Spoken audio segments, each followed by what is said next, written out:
I think the beginning of this problem with hobbies, the reason why I wanted to talk about it as a topic for a live stream, was that millennials are a generation that in many ways is ruined by hobbies and by their relationship with leisure activities. Um, Once more, millennials are a generation that have been failed by most institutions that are what ordinarily considered organizing institutions for adults. There are no adult institutions. There are very few fraternal organizations. There are very few charity organizations. The religious vocations that we have established in our society are all shot. And the professional societies and even the idea of organizing your life around a profession is increasingly difficult for a lot of people, not the least of which because jobs go obsolete so frequently. Just with this last AI scare that we had 2 years ago, a huge swath of jobs were just on the chopping block. And I think that was a little bit overblown in hindsight. In hindsight, the capacity of AI to just wholesale replace entire professions of people in copy editing, in article writing, in sort of the standard front page article writing for newspapers. I guess perhaps even in translation, that has not been as disruptive as people had once feared. Although, I mean, that still could be on the horizon. But the impression is that, well, you can't very well organize your life around professions because professions have the ultimate danger of being exported or being replaced or obsoleted by technology. You can't organize your life around religion because, we're all too sophisticated to believe in that stuff. And furthermore, religion has the problem of making an imposition on the self and an imposition on the will. And from the modern perspective, that is the ultimate crime against our religious understanding of what man should be. So, for instance, we will regard a young woman joining a convent, I should say, at the age of 24, and think that she's throwing her life away. What is she doing? How could she possibly be making this sacrifice when she could be having the time of her life, when she could be out living it up, clubbing, when she could become one of those when she could become a girl boss in one of those very, very infamous lazy girl jobs, some of which girls are too lazy even to take. The However, for the same person, we would easily, obviously this is not for everyone, but in the places where I've lived, people would regard that same woman changing her gender, taking up a drug habit, having body modifying surgery of any type, and they would see that and go, oh, well, that's perfectly fine. That's her living her best life now. Even though those changes are horrifically irreversible and don't have the ability and also have huge health consequences that just living in a convent for a few years and deciding it's not for you just don't carry with them. And the reason why is that there's a discrete fear in the society of anything that could overpower the individual's will and call to their own self-satisfaction. And so all of our conception of identity as millennials has to be organized around activities that are essentially leisure activities. Once more, professional activities, no one assumes that they're going to be for your entire life. Your employer doesn't have loyalty to you. And the industries change so fast that it matters more that you're dynamic and can learn on the fly than that you're super dedicated to being an engineer or a driver or a teamster or a translator or what have you. This whole concept of professionalism is straight out the window. And before I get into this, there was a few articles on Substack this last month that went into this about the problems of addressing the birth rate in the modern concept of the family. Now, the problem, and the main problem we have with dating is that women, well, I mean, people did this. People, why is the birth rate so low? Why is the birth rate so low?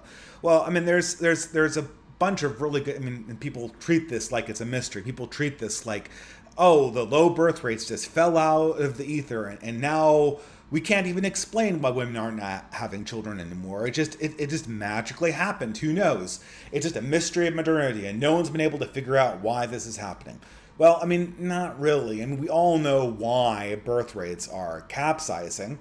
The issue is that they involve looking at some hard truths about family organization in the modern world that we'd rather not look at. So, Aporia magazine did a retrospective on this, and I know I'm far afield of the subject of hobbies, but give me some rope here, considering I had at least 4 false starts of this podcast prior to me going into this rant. Aporia magazine and many others looked at the numbers and identified when, say, there were baby booms and when there were baby busts.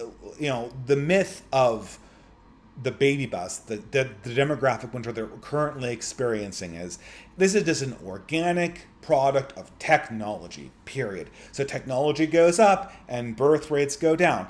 But if you look at the numbers, it's actually not like this. The relationship's much more sophisticated. As technology increases throughout the 19th century, sure enough, birth rates go down.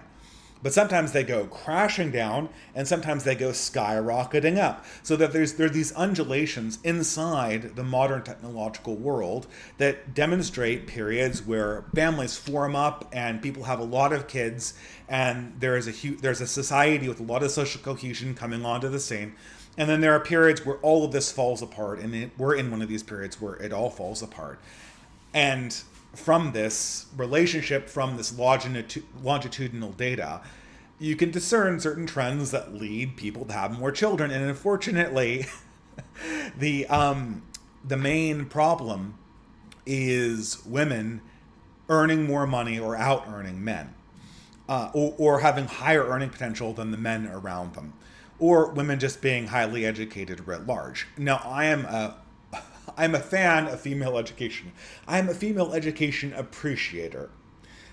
So I don't think that the solution is the Margaret Atwood Handmaid's Tale to continue. So humanity can only continue if we keep women dumb, uneducated, barefoot, and pregnant in the kitchen. But the relationship ultimately, in every one of these times that we've done these types of studies, if we just look at the data and kind of match up what the longitudinal metrics say regarding to the sociological inputs, the real problem is women not seeing a prospect in settling down with a man and seeing greater prospects by just entering into the professions. Now, there was a Substacker called Person Online that wrote an article recently on Substack called Sympathy for the Feminists. And this is one thing that I think a lot of reactionaries and right-wingers need to take into account once they examine issues like this in full. And that is that if you look at it from a woman's point of view, it's not clear where they're making their poor decisions. If in traditional societies, if a woman were to marry a man, the man could not easily divorce her, and the man would have the ability to take care of her for her entire life, and the whole community would essentially assist her in her life as wife and mother inside a traditional community.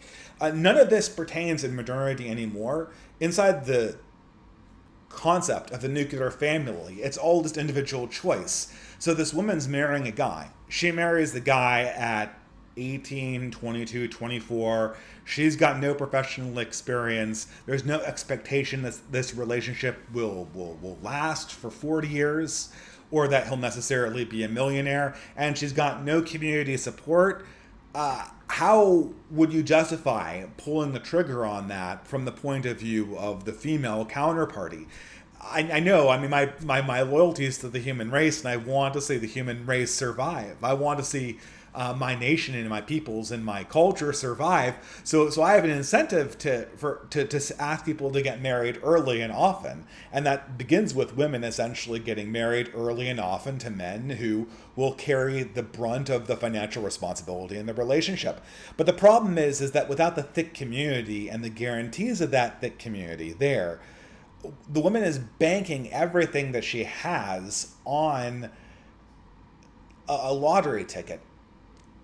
And so the woman is marrying the interests of the state essentially are for the woman to either become a welfare recipient and become a client, which essentially gives them votes, or for her to become a girl boss corporate slave, in which case she becomes a slave or part of the human capital, as they say, the thing that actually is the base of the taxes that they want to extract and pay the client classes. In no circumstances in the short term does the total state, get paid for women having children. So the decision is really pretty obvious for most women. I'm going to cooperate with the state and not get married because the two paths that are sort of state sponsored are essentially non-marital paths. Or I can marry early, take a risk on one guy, and that's it. It's single point of failure. It's just the word of one man, which you know. I like to think most of the men here are honorable people, but that's one hell of a risk. And furthermore, without some kind of religious community around this, without some kind of actual cultural community or local social cohesion, social center of life, the woman isn't buying into anything that is long term. When a woman married under pre-modernity, she was buying into a community.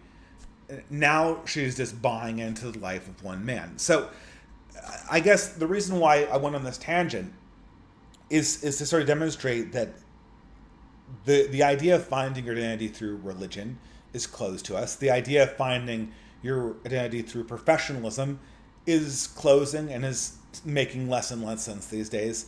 And even your ability to find yourself in the context of family and fraternal bonds, either of the literal biological family or the extended family of ideology and faith, even that is relatively limited. I think that in order for the human race to survive, we'll have to fix those broken systems. But the reality is that they don't exist. When somebody asks, who are you? Or what do you stand for? How do you find yourself as a person? I think almost all millennials will list at least one hobby or leisure activity that defines them as a person.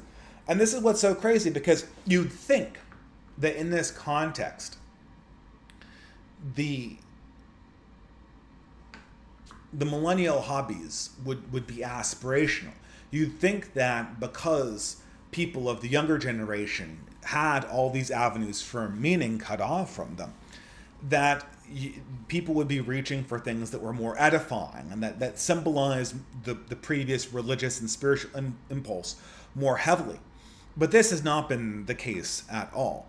And here I get back to the graph that kicked this off, right? This kind of obviously ridiculous. I'm going to explain this one more time for the people in the chat, because I'm almost certainly going to cut this video up so that the first 20 minutes are not there. I apologize. But the graph essentially shows women, general category, no sample size, largely disapproving of most common hobbies that young men have.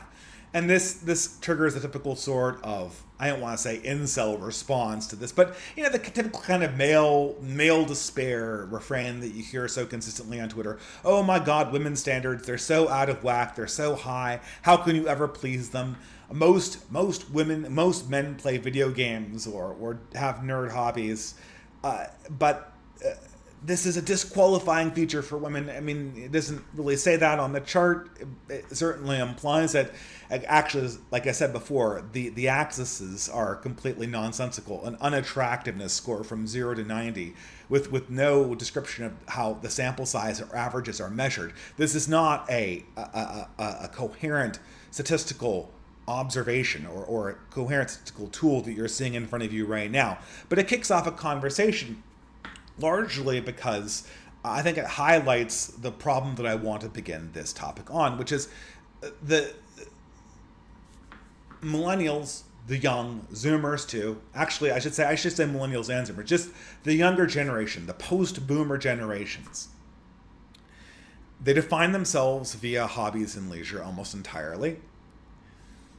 And they're also kind of ashamed of their hobbies and leisure. They don't, I mean, they'll defend them. They'll defend them in arguments, but they have that sort of deep insincerity of people who don't really believe that what they're doing is real or true or good.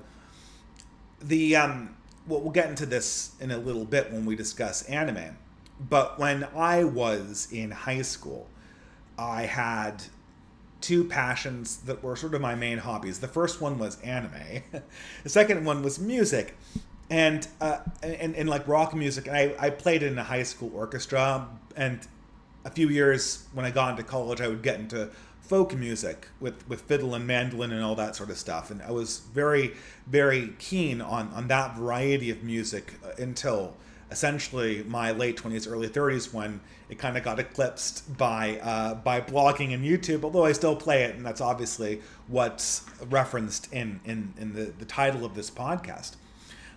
But if you were to talk to me about in high school about the hobbies, music or anime, I'd have like tons of arguments. I would start an argument with you about why anime was cool or why or why it was meaningful or impactful or serious cinema. I was really concerned. I was very concerned. I'm actually amazed how much gray matter I spent thinking about this. I was very concerned that people weren't taking this hobby seriously enough, anime. And if someone had said something similar about, oh, I don't like the Grateful Dead, or I don't like the Doors, or I don't like the Smashing Pumpkins. I'm just listing off some of my favorite bands I listened to in high school. I don't think I would be like, yeah, whatever. They're awesome. You get a life. I wouldn't launch into a tirade about why you weren't taking this stuff seriously, or why you don't have the subtlety to appreciate this art. That's a lot of times what I get from defenses of things like the nerd culture hobbies that are popular with many people in my generation. And I was thinking about this for a long time, and there seems to be an attitude problem. So there's one tweet that came up that I have on screen here that kind of solidified this a little bit. It was repeated again by an online friend, Juniper Tree, and my wife, who blogs under the name Tilting Turtle, as well as Home Math, which I mentioned earlier, or that could be in the part of this stream that I cut off. At any rate, the tweet from Old Hollow Tree says, only productive activities can be hobbies. Collecting and being entertained are not hobbies. They are consumption. Which kind of indicates, okay, there is a distinction here between having leisure activities that are good versus having leisure activities that are bad. Is there a distinction to be made? Is there a distinction between a type of thing or attitudes to them? And this is my wife. If I remove my video clip right here, you can see this as well, where my wife asks, is Magic the Gathering considered a hobby or consumption?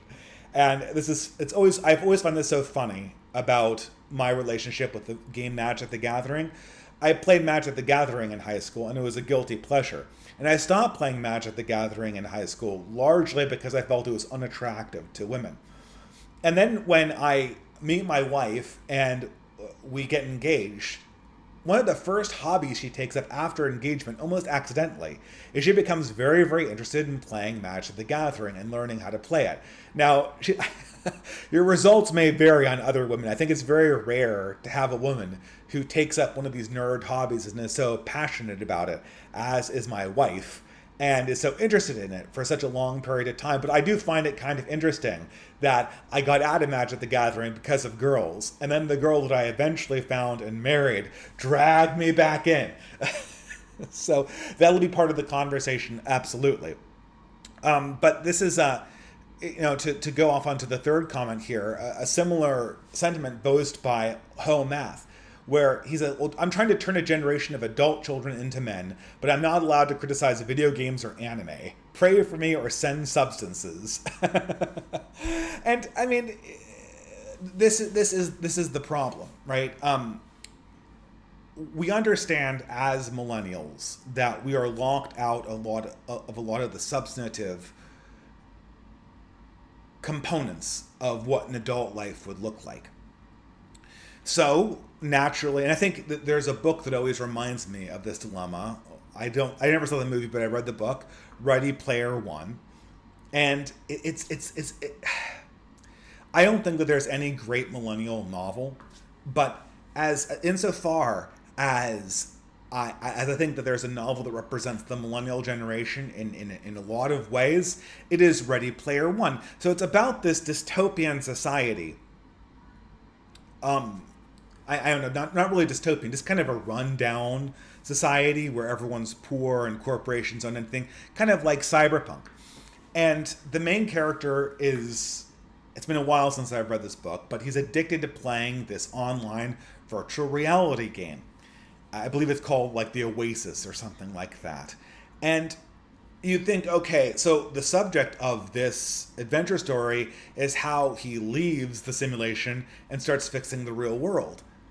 But no, the entirety of the plot is based around how the protagonist stays in the simulation and fights for control of the simulated reality, even all the while the rest of the world continues to languish in poverty and indolence around him.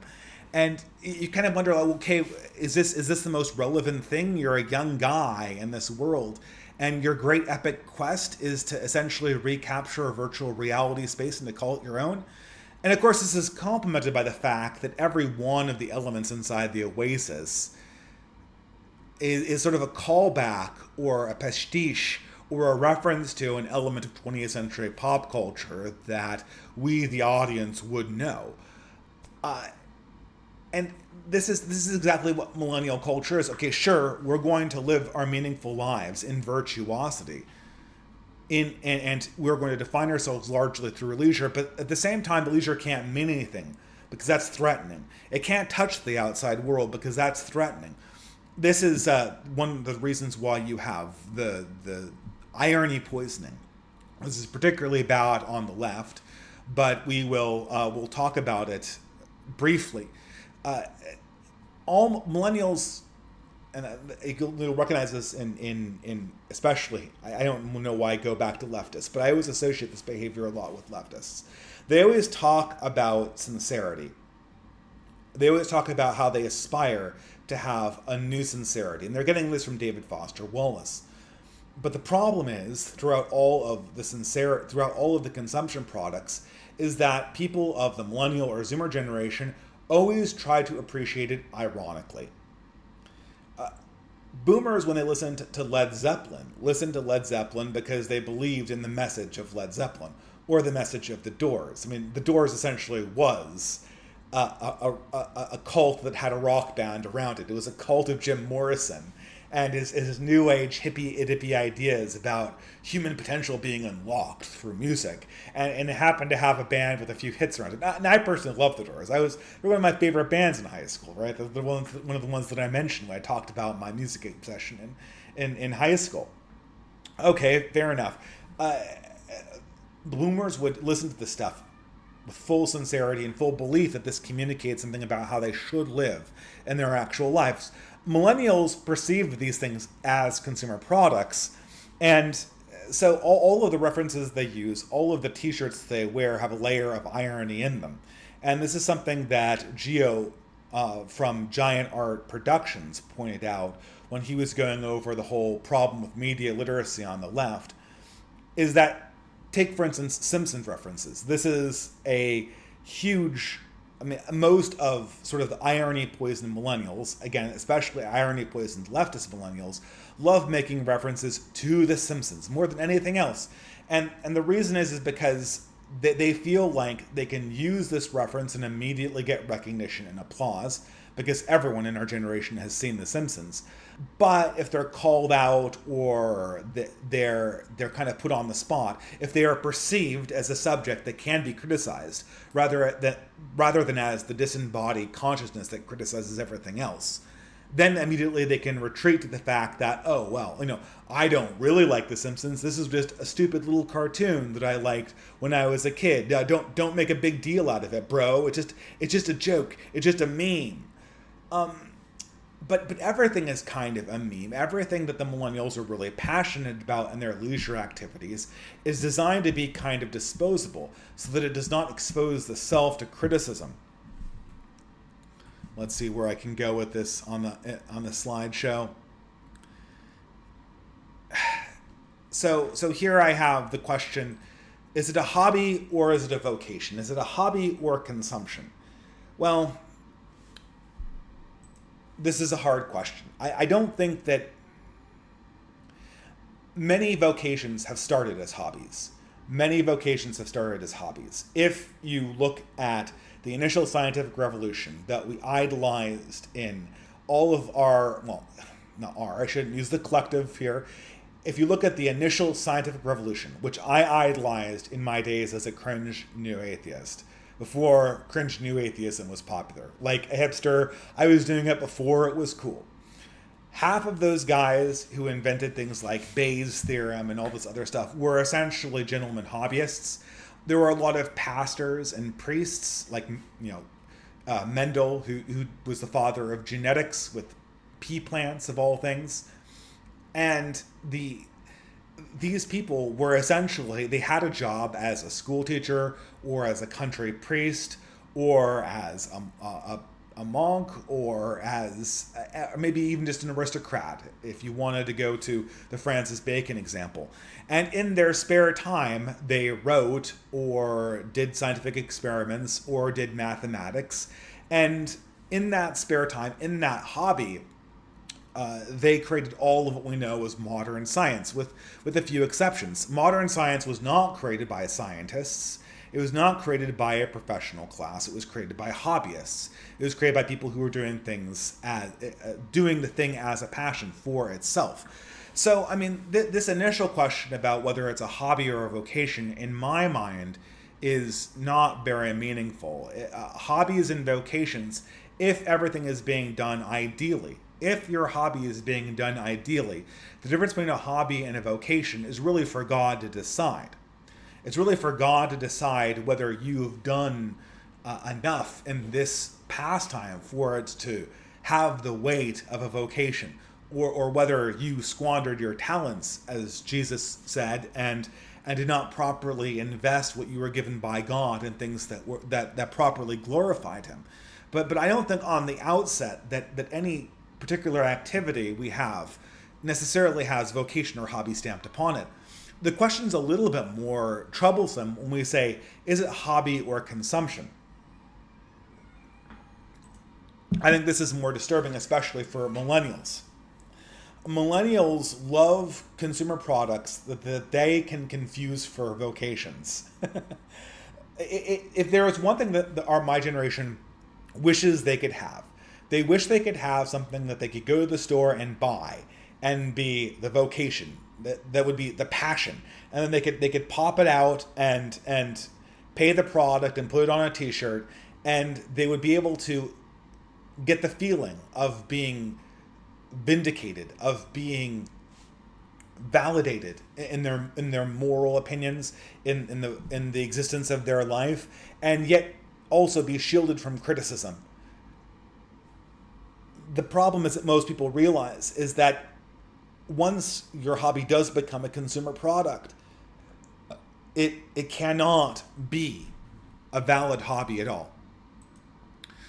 This is something that I drew up when my wife asked me whether Magic the Gathering was a hobby or a consumption project. And again, I'm not here to cast aspersions on Magic the Gathering, but this is more or less the trade-off. Why can't consumer products be vocations? A hobby could be a consumption. A hobby could be a vocation. Consumer products are done for the glorification and the feelings it generates in the individual.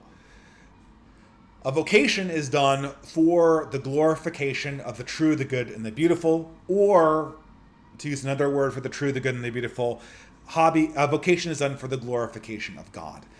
Now, again, I'm not going to make the good the enemy of the perfect the enemy of the good, and say that you should not have hobbies, you should only have vocations. But in order for a hobby to be good, it has to essentially strive for that vocational aspect of all activities. The Funko Pop is the perfect example of the consumer hobby. We'll go over all hobbies and kind of examine them in this light. But the Funko Pop, and this is why collecting figurines was kind of collecting figurines in my mind has always the mark of the consumer product, and I guess I'm accepting like miniatures, but we'll go into why that's different. The Funko Pop symbolizes this because it is a consumer product. It references pop culture ironically, so there's no Funko Pops don't project any message about what you should believe or how life should be. They're contained consumer products. They almost always stay inside their original packaging. Funko Pop collectors keep their Funko Pops in the actual packaging, and they don't they sit there to be part of a collection, to be part of something that you have. And at the same time, I don't know any Funko Pop collector that could tell me why they're beautiful. Why is it good that you're doing this thing? This is something that I learned. This is going to be really awkward to talk about. It's always awkward to talk about this subject, right?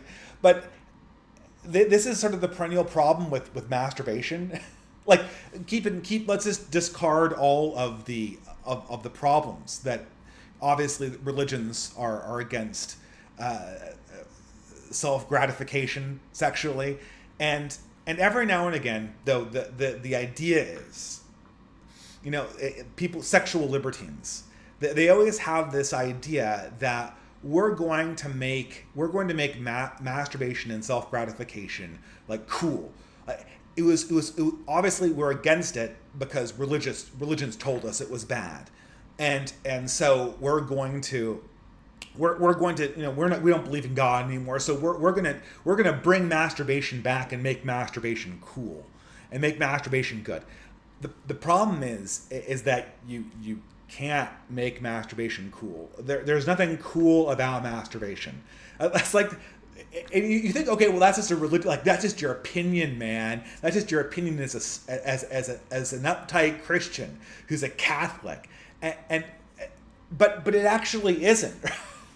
I realize this as an atheist. There's nothing less cool than being coon-brained. It's the definition of not being cool. It's the definition of not being generative. And generation after generation of sexual libertines trying to make this something that's respectable are doomed to failure, because at the end of the day, everyone knows that this activity is completely non-generative. It has no greater purpose. It brings nothing greater into the world. It's not shared, and it's completely inward facing. And the younger generation just seems to be, it seems to be, again, and I'm talking about my own generation here, and we're not spring chickens. I'm an older millennial. I've got gray hairs on my beard that you can readily see. But we are fixated on turning every single entertainment product into an act of masturbation. The Funko Pops are a great example of this. Now, again, like I said before, I know lots of people who passionately collect figurines and paint them and trade them and use them in games. There is a way that you can do this potentially correctly. But it's very, very obvious that the culture around Funko Pops is not that. This is something that Devin Stack, the guy from, I think this he did a YouTube channel called Black Pilled, and I think that it got permabanned, but it's still on Rumble and on Odyssey. An excellent channel. I don't agree with everything he says or all of his perspectives. He's a little bit more on the racialist side than I am, but a lot of points that I really take well to heart. And one of I can't remember what video this was, but it was recently referenced by my friend Dudley Newright at the Newright Post.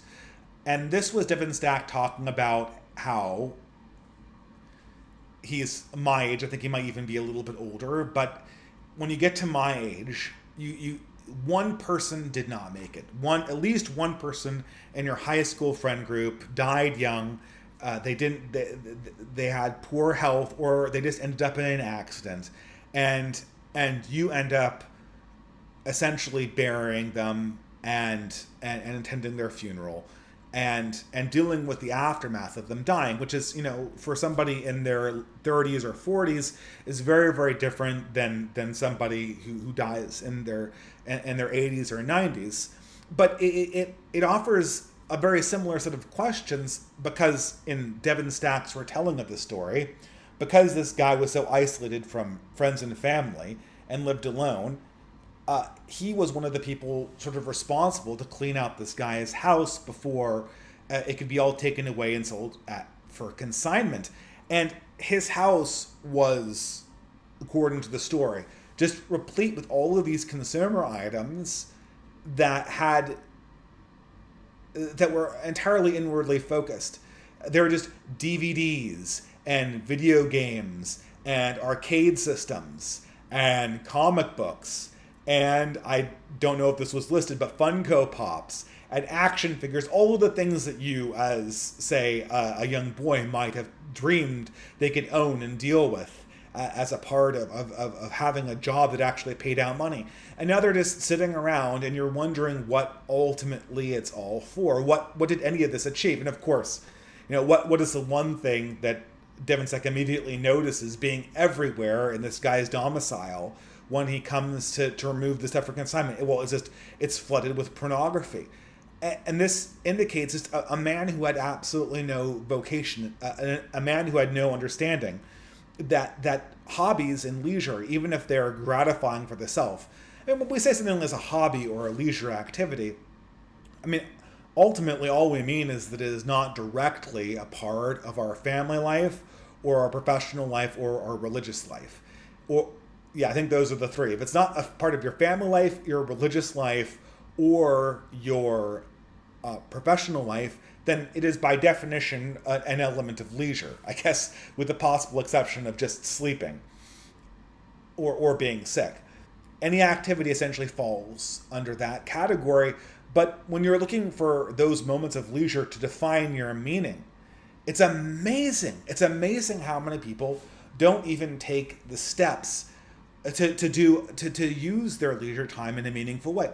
So what, for instance, would have happened if instead of finding a room full of pornography and Funko Pops, Devon Stack had instead found a room full of instruments or paintings or writings? What if this guy was working on a novel? He could be like all of these transcripts of unpublished short stories. I don't know. I mean, everyone wants to think that they can be like that guy who wrote Confederacy of Dunces. Was it Peter O'Toole or something like that? Where Walker Percy discovers his mother takes him the manuscript of Confederacy of Dunces after the guy has killed himself, and Walker Percy decides to publish it when all the other publishers have rejected it, and then it immediately becomes a complete smash success. And a quite delightful book, although I'm not so sure about the meaning of it.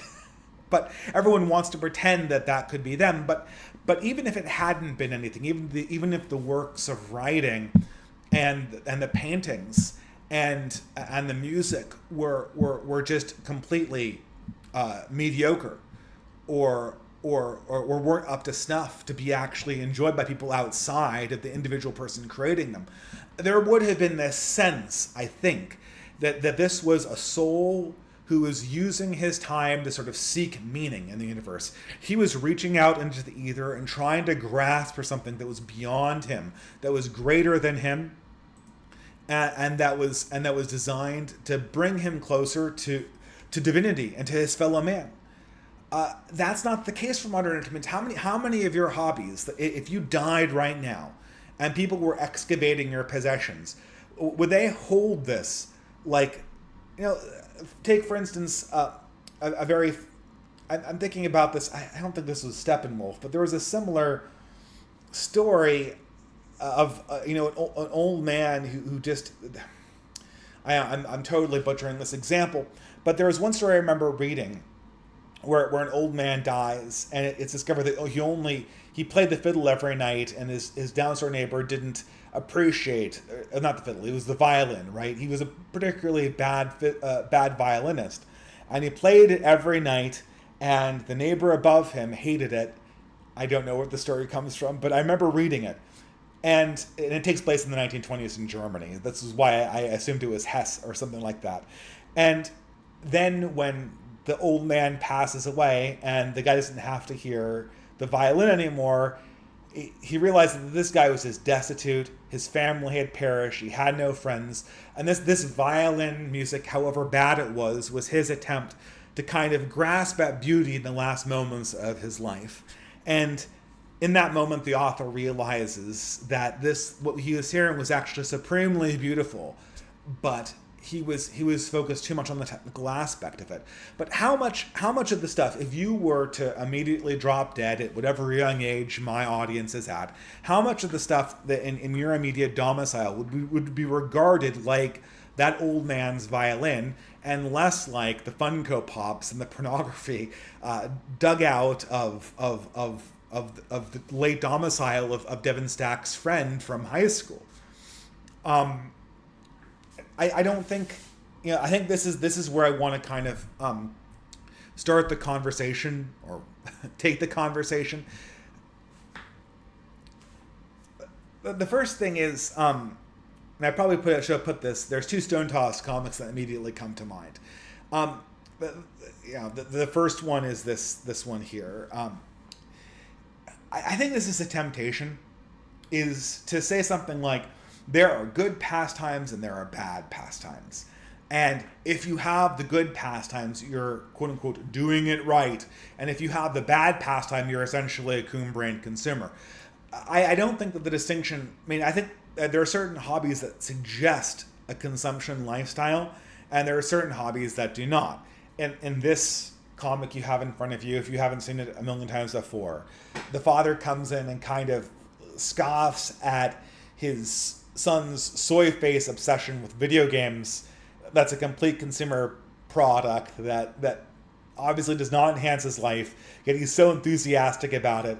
And yet, he has a very similar relationship with sports, which is typically considered to be a healthy hobby. This, in my opinion, the problem is not in terms of hobbies themselves, but in terms of the attitude that we bring to them.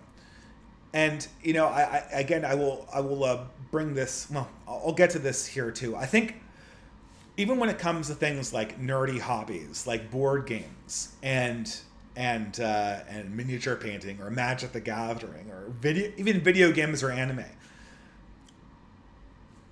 oftentimes there is a right way and a proportional way to do them, such that while limited in their capacity to grasp for the true, the good, and the beautiful, they still can be part of a vocation, part of a way that you're trying to give back to the rest of the world.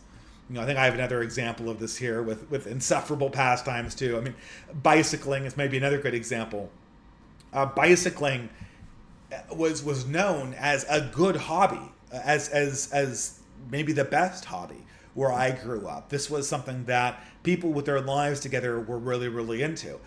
Now in the modern world, cycling is associated with insufferable pricks. And people used to talk about the beauty of the cycling culture and how this was the path to get to a better world. And now it's just an indication that people it just seems like a clique of people who think that they're better than you, and who specifically want to sabotage everyone else and make their own lives more miserable for an end state and a lifestyle that's completely incompatible with the people who don't do it. The people who are avid cyclers, the reason why people hate them is because their entire existences, and I'm not saying this about all cyclists, but there's a reason why this comic makes sense, the insufferable personality competition being won by a cyclist. And the reason why it makes sense is that the attitude of cyclists, and what they obviously believe marks them out, is that they are better people for essentially using the bicycle as their main mode of transportation and also recreation. And the belief of the cyclist is always that they are the wave of the future, and you have to but follow them, and insofar as you haven't followed them and abandoned your car in favor of your ultralight carbon frame speed bike, it's because you're just lazy and stupid and haven't actually got with the program.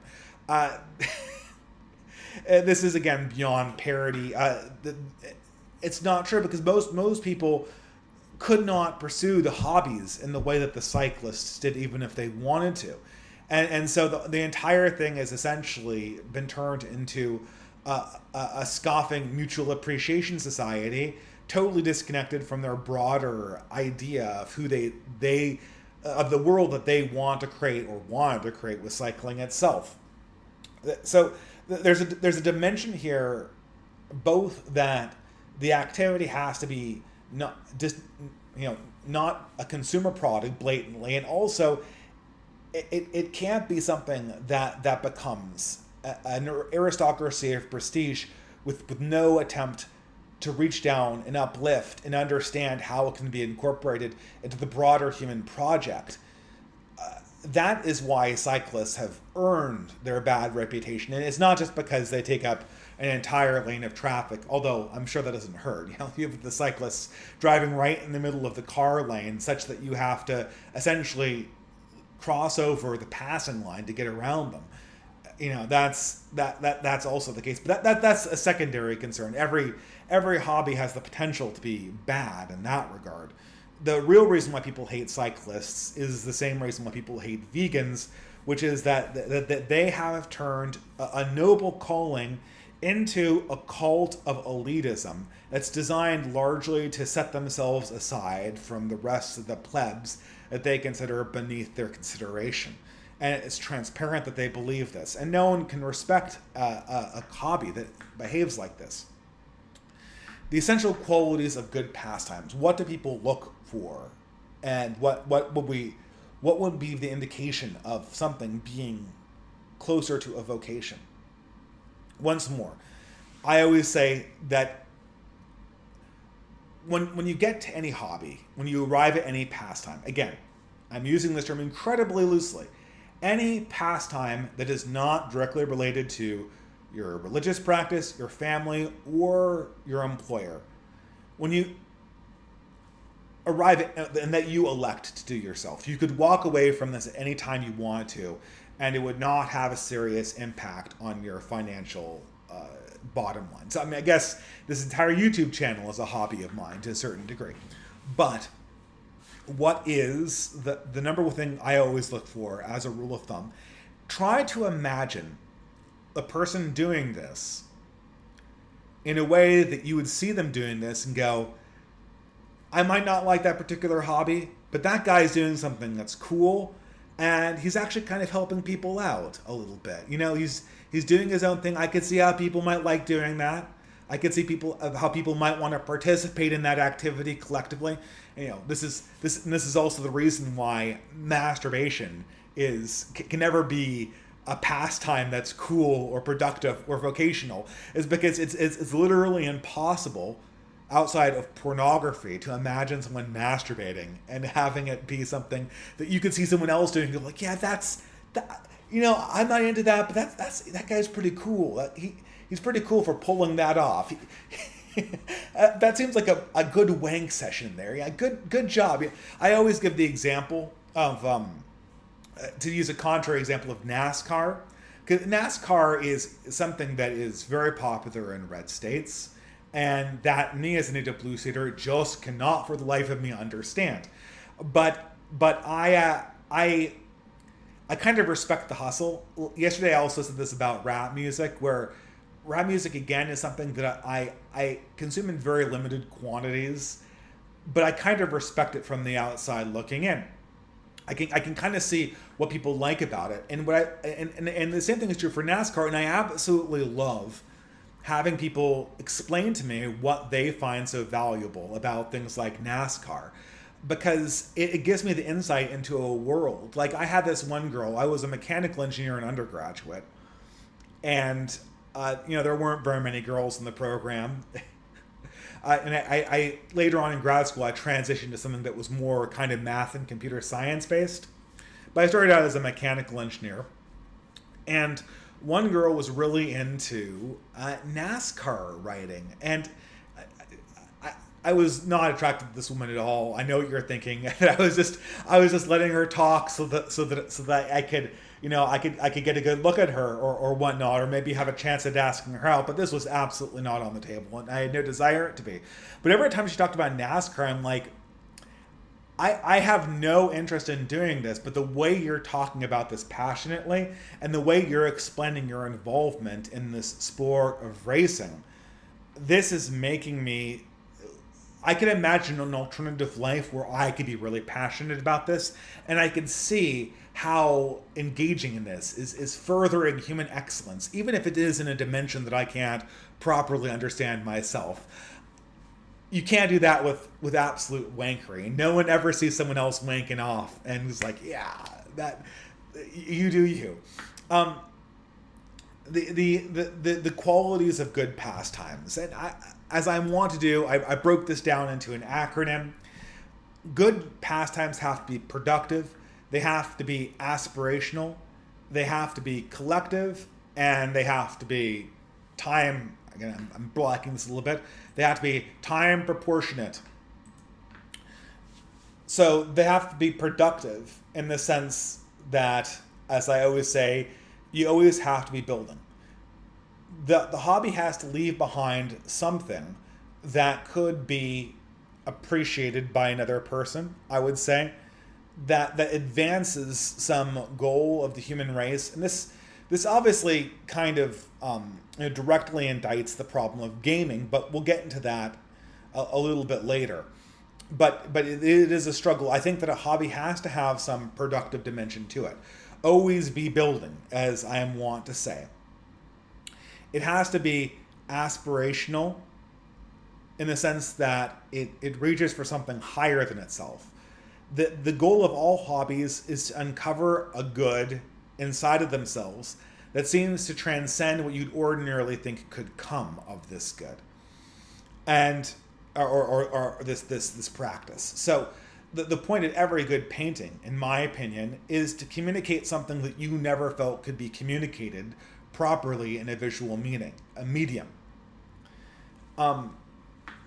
It has to, again, be collective, and I don't mean that it has to be practiced collectively, but I do believe that there is an aspect of all good hobbies such that even if you do it privately, for the most part, like painting, you can see yourself as part of a collective of fellow tradesmen or fellow artists or fellow players, such that you can see your own struggle to perfect your art and sharpen your vocation as a struggle that other people might be interested in. And this gets back to my original rule of thumb. I mean, the thing you want to think about when you think of a good hobby is you want to think about the person who does this hobby that you would see doing that hobby and say, it's not for me, but I kind of respect the fact that you're doing it. You're doing it in kind of a cool way that I see as furthering an element of human excellence. And then lastly, the hobby has to be time proportionate. No matter what the hobby or leisure activity is, it is possible to do it because humans have higher callings than what they essentially choose to do with their spare time. And even if your hobby is something like painting or sculpture, or you're a virtuoso musician, or you're a mathematician, I do believe that you're not supposed to give your entire life away to it. The best things in your life should be the things that are closest to you, your family, your faith, your community. And if your hobby or your leisure activity grows to the point where that is completely obfuscated and diminished, I think you're doing things wrong. There are brilliant people like Paul Erdős and other geniuses that seem to just have no capacity to do anything but their little thing. Paul Erdős was a famous mathematician who basically spent his entire life just doing math. He had no other skills or ability to do anything else besides math, and he published an ungodly number of papers on mathematics. but that's not how we should be living. The most important things in your life are the things in your life that conditions put upon you. The struggle for survival, the struggle to keep your family alive and happy, the struggle to properly practice a spiritual faith that you might not want to do but are obligated to do for external reasons. I think that, very contrary to liberalism, the most important things about our aspect as humans are people are the things that we do not choose, are the things that are hoisted upon us in spite of what we might want, and they're things that we are ultimately called to do from an external source. And for that reason, hobbies have to also be proportional to the good they generate. Of course, all these things I could probably have added a fifth category. They have to be sincere as well. I'm really tired of people only ironically enjoying hobbies, to do that typical millennial thing where they try to essentially hide their own insecurity over their choices in life behind the fact that every single activity they take up is just for the lols or whatever. I think as soon as your hobby is ironic, or as soon as your leisure activity is ironic, it is by definition further away from being a vocation and closer to just being an act of self-gratification at the expense of other people. How can a hobby be packed? This is so. I mean, I decided that maybe it would be actually kind of interesting to speculate on how hobbies have been used and misused by going over the ones that I have experienced in my own life and kind of examining them and seeing where they fall on the spectrum. Can you imagine a good way of practicing these hobbies? Yeah. How can your hobby be a pact? It sounds like I'm about to make some kind of 1990s evangelical Christian slogan. The evangelicals in the 1990s were infamous. Everything had to be an acronym that spelled something out, and was simultaneously sounded like some kind of rah team spirit pamphlet. PAX would be the perfect example of that, right? Anyway, so just to kind of go from the top, I'll start with sports here. I mean this in both capacities. Sports as they are played individually, and sports as they exist as a consumer product and as an entertainment product in our lives ordinarily. This is a great example of something that I think a lot of people struggle with. It's a classic example of a good hobby. If you ask a typical boomer, or if you ask someone of a previous generation, someone from the silent generation, or from the greatest generation, what should young men be doing with their time? They'll inevitably say sports. Sports is the way that young men prove themselves, and and show that they're real men, and kind of learn the rough and tumble of real life. If you're sitting inside doing some kind of art, or if you're sitting inside writing stories like science fiction stories, or if, worst of all, you're gaming in some variety or playing a role-playing game, you don't understand real life. But if you're out there on the gridiron, you understand real life. That's real life. And of course, as an irony poisoned millennial from the blue states, I don't know if I really got the full brunt of this attitude that came from the early 20th century or mid 20th century, but I certainly heard the dying reverberations of this perspective. And of course, what's the natural reaction? Oh, come on. How is football real life? How are sports real life? I want to be kind of fair here, because one of the things that I've learned getting older and growing out of high school, most people said, well, sports are really, really important in high school and they're really important in college, but then when you're an adult, you realize that they're just kind of trivial like any other kind of pastime, as trivial as something like stamp collecting. I took the exact opposite course. I thought that sports were just a trivial pastime in high school. But then when I got to, well, really when I got to the end of college, and when I started working, I began seeing how sports were really much more important than that. Uh, Truth be told, I only played high school sports for 1 year. I played on my high school tennis team, and the next year I got cut. So, and it was a good tennis team, so it wasn't like I really suck at tennis. It was a statewide competitive team, so the competition was strong, but I was definitely not a very strong player. And when I got cut, I was happy to be cut because I had so many other extracurricular activities. I just as soon use that time to do like the debate club or the environmental club or half a dozen other clubs that I was in that had after school activities that I was really into. Actually, for myself, in my second, third, and fourth year of high school, that certainly would have been the debate club, which was my jam after I got cut from the tennis team. and now look at me, I'm doing debate on the internet when I could have been a tennis pro with a much tighter waistline and the nice little button down shirt. You ever notice that about tennis pros?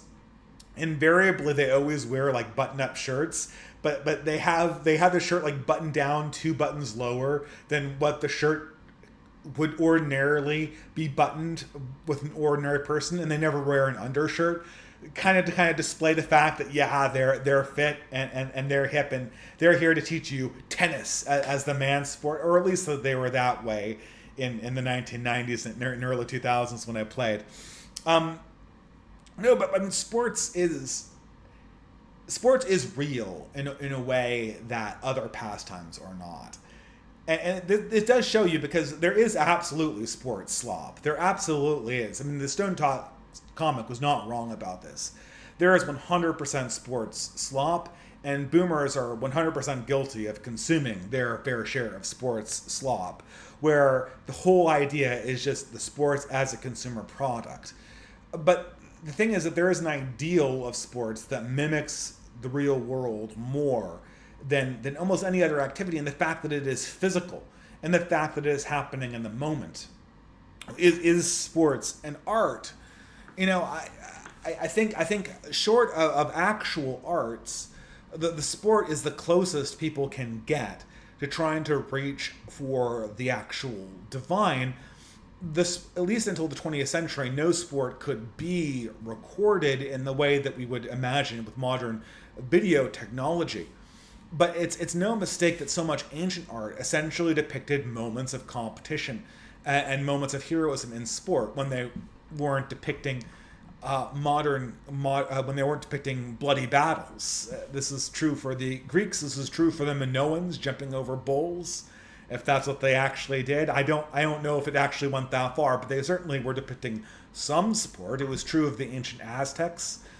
I mean, short of us, and this sort of gets to the heart of the fact that human existence is fundamentally in the moment and fleeting.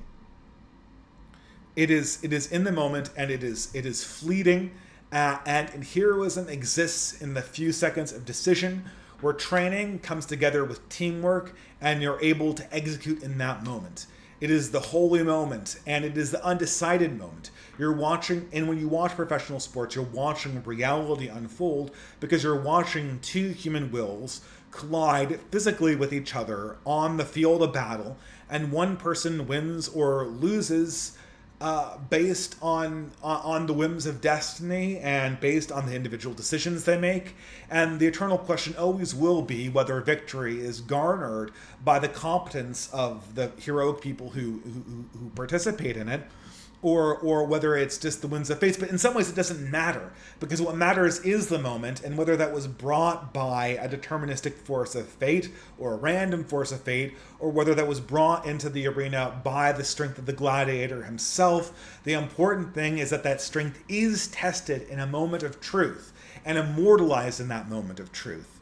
I think women have a very hard time understanding this about games, is that the contest of wills inside the game, even if it's not recorded and cannot be appreciated aesthetically. Again, this is not true about sports in the 20th century, which are always recorded and consumed aesthetically. But the audience in an arena is hypothetically saying something that's only going to exist in this moment and will never exist outside of this moment. And they're celebrating this moment of life in its purest competitive form, where one will clashes against another and victory is decided in those moments. That is the heart of sports and the human truth we're celebrating. I think women, there's this one great YouTube duo called Garfunkel and Oates, named after the two second tier frontmen of 70s bands.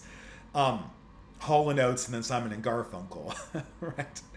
And they did this song. They're a girl band, and they did this song about pretending to be into sports because their husband's into sports. And anytime you go to a football game, or I'm sure if you're in England, a rugby or cricket game, you'll have tons of women who are they're trying to get into the sport because they want to support the man, and they see this as sort of going through the motions.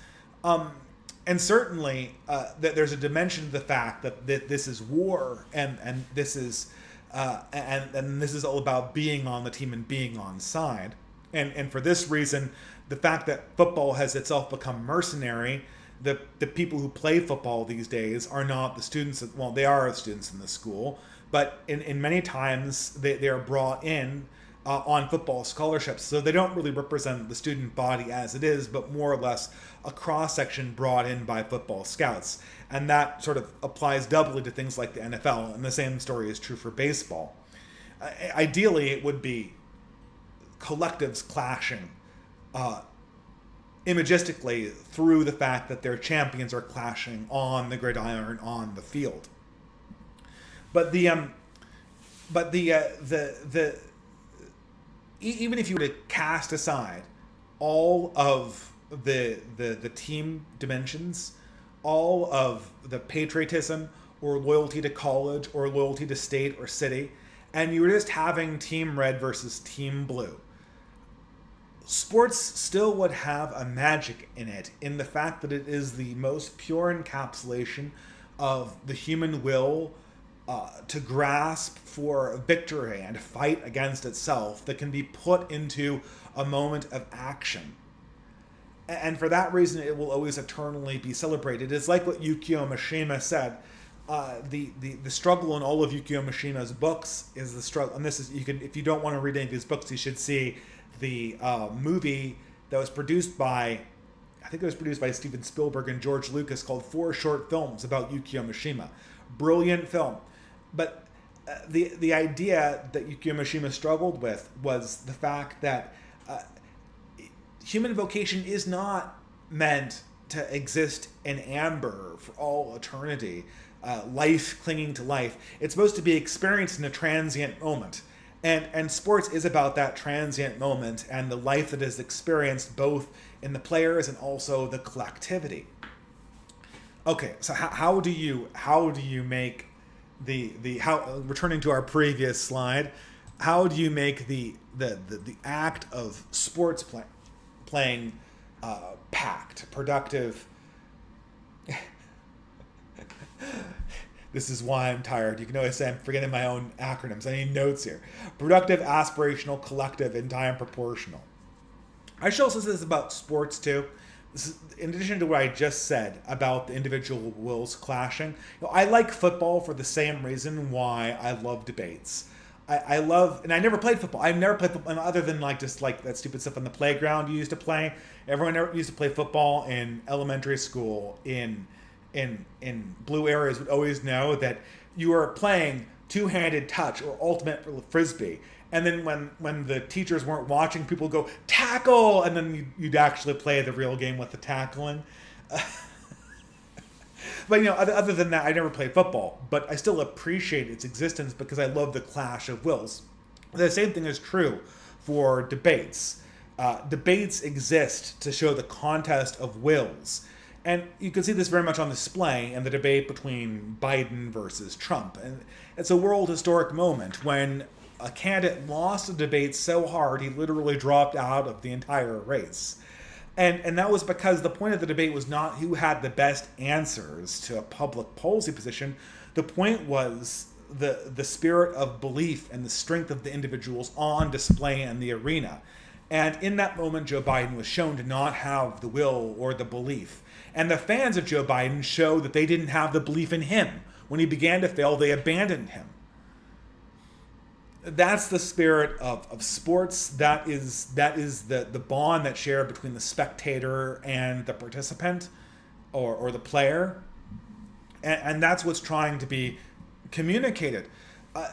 To be a productive person in sports, it is to actually want to make the sport an intrinsic part of your own life. I think that oftentimes, because sports are recorded, they have become more of a aesthetic product, an aesthetic consumer product. Classically speaking, there would be no dad who loved football or loved baseball who wasn't also trying to push his kid towards loving baseball and football from a playing perspective, from being able to understand what it actually means to get tackled or to score a touchdown, and the kind of magic feeling of having the possibilities appear in front of you when you put your hands on the ball. And I think so much of that is lost. I think baseball died as a sport because, to a large degree, and it's still around. I mean, people are going to jump into the comment section and go, actually,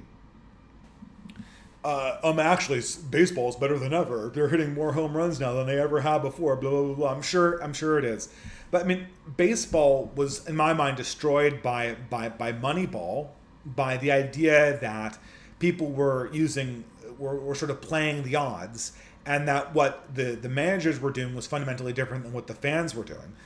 Before the whole idea of Moneyball and min-maxing your roster, football scouts and managers would pick out players on more or less the same feelings that fans had about them who were avidly following the season. After the Moneyball revolution, this was done by sabermetrics, essentially, and machine learning algorithms, and it kind of became detached that way. But another way in which baseball became detached from the American experience is that after around the 1970s, baseball was no longer the great American pastime. The number of minor leagues and the number of hobby leagues and intramural leagues at schools completely just disapparated. Because for the most part, American men were doing other things with their time. And furthermore, what happened was there was also a decline in the family formation. And baseball, more than any other sport, was a sport that young men learned from their fathers. This is something that I kind of occurred to me just this last week when I bought my son a baseball glove and a mitt, and he immediately lit up when he saw the ball. There's just some magic that activates itself in young children when they come in contact with sports for the first time. They understand intrinsically what I'm grasping at with them. I think that it's already collective and it already has. I mean, I guess the other thing is time proportionate. I know people who live for sports as a consumer product, but something about being actually involved with it made it more noble back in the day. I don't know. I somehow feel that previous generations, when they looked at something like, previous generations, when they said baseball is the great American pastime, they were saying that because people actually played baseball and people actually had city leagues, and the city league would require all sorts of work in terms of maintenance and in terms of attendance and in terms of coverage, which would be, of course, covered locally in the newspaper. And there'd be this whole infrastructure built around supporting a team and playing the game. And so when you were a baseball fan and you watched the New York Yankees play the Brooklyn Dodgers, to use their old name, not to pull a Bob Dole, the what you were saying essentially was people who were doing what you did only at a grander scale. I think that sports really has to regain its groundedness in order to become a hobby that is not just like the dad with the big foam number one hand and the corn syrup drink soy jacking over a touchdown because a corporate team that's owned by people who hate him managed to score a touchdown in a sport that he doesn't really have any organic connection to, and which obviously he hasn't passed down to his son. I guess that's a tall order, but why not? I mean, why? I mean, maybe it's that people have less investment than they used to. Sometimes I think that the problem is that it's not that we're too invested in our leisure time, but it's this that we're not enough invested in our leisure time. Maybe the problem is that we're not taking football seriously enough or baseball seriously enough. When you see something like, and this is a shitty movie, but I still love it, Steven Spielberg's Field of Dreams, which again, objectively speaking, a crap movie, but a movie that I still love. What you see is an esoteric religious belief in what baseball is. Like in the like literally in the Platonic form, like literally angels. They don't say that they're angels, but it's implied that they're angels. Literally, God gives this guy a mission to build a baseball field, so that people can play baseball in locally, and so that they can relive the spirit of what they saw their heroes do on the field in times past. Maybe people need to recapture that spiritual understanding of what the sport is, because it's that spiritual understanding to which the game has to be directed. Otherwise, it becomes a consumer product. I kind of challenged myself with the original tweet. If you remember back before I began all my rants, the initial one that was listed as a useless hobby was stamp collecting. And if you notice this here, I'm doing the hobbies that I myself participated in as a child or as an adult. I never played football. I do like watching college football sometimes. The Wolverines are my team, and have been since I went to school there. But another hobby that I remember that falls into the category of just plain collecting, what could the use be? Stamp collecting or coin collecting. I think about this too. I mean, what is the point of having... Are stamp collections just the Funko Pops of the early 20th century? I mean, they're useless. They're pieces of paper. They're government issued pieces of paper that that just sit in books and are traded back and forth between people, but I remember collecting stamps with my father. Actually, my father was from the old world, from the early 20th century, and his favorite pastime as a young child was stamp collecting. And the stamps, so we got a book of stamps, and we went to the stamp club. And the stamp club in my hometown was entirely comprised of like World War II, like Grandpa Simpson, like World War II veterans. Like my father was the youngest guy there by a few decades at least.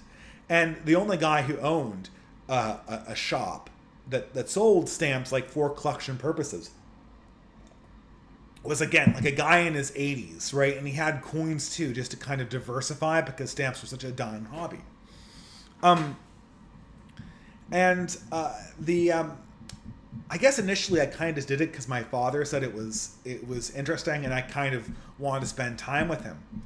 But I remember looking back on it and we collected stamps from 3 countries: Germany, America, and United States, and England.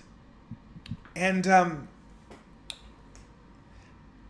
looking back on it, and looking back throughout the stamp collection that I developed,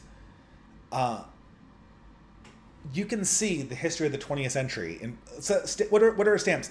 Stamps are propaganda posters that you put on mail. So the government has a propaganda poster, but as opposed to saying "Big Brother loves you" and putting it on a wall, they cut out a miniature version of it, and then they sell you the propaganda poster, and you have to put the propaganda poster on your letter in order for the government to agree to send it to a certain location. When I began looking at the stamps years after I had stopped doing this, uncovering our old books, I realized that it was this great celebration of history in a certain way. To see how the German stamps evolved from the Second Reich to the Weimar Republic to the Third Reich, and then now I have these. I don't know if we still have these books, but we have these books with all of these swastikas, the swastika and the sword stamps. Like I had tons of those growing up. I guess that's how I turned out to be a dangerous right winger, right? I had too many contact with propaganda posters. Too many. There's also one with like Hitler looking like very noble. Like there's this like. It's funny because Hitler has like really bad physiognomy. I mean, sorry if you're a fan, but he has terrible physiognomy. So these Third Reich stamps that attempted to humanize him always made him look like this kind of dork. I'm sorry. They're I don't know what the portrait artist was thinking.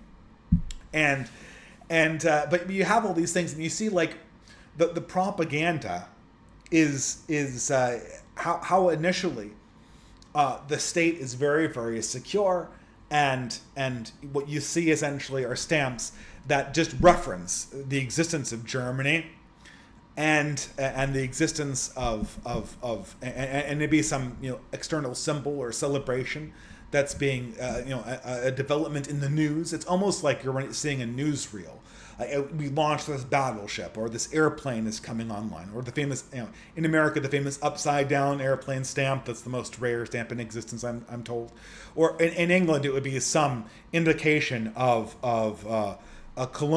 they're organized around their colonial properties. So this is you could kind of see that the act of collecting is an act of understanding history. I think this is the proper framework for most pure collections, including coins.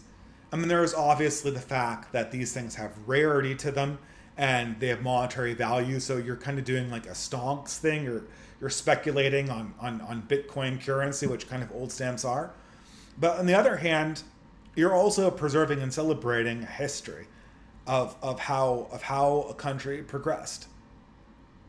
And talking about it with people who experience history, the history of the stamps, and the history of, I mean, it's kind of fun. It sounds almost boring just talking about it. That was very prominent. It was a way of interfacing with people from a different era, and people from even old eras that they haven't quite, that no one had really experienced. I think a similar thing exists around things like baseball cards or other collectibles that I never really understood. I feel this does oftentimes get very close to being a pure consumer product.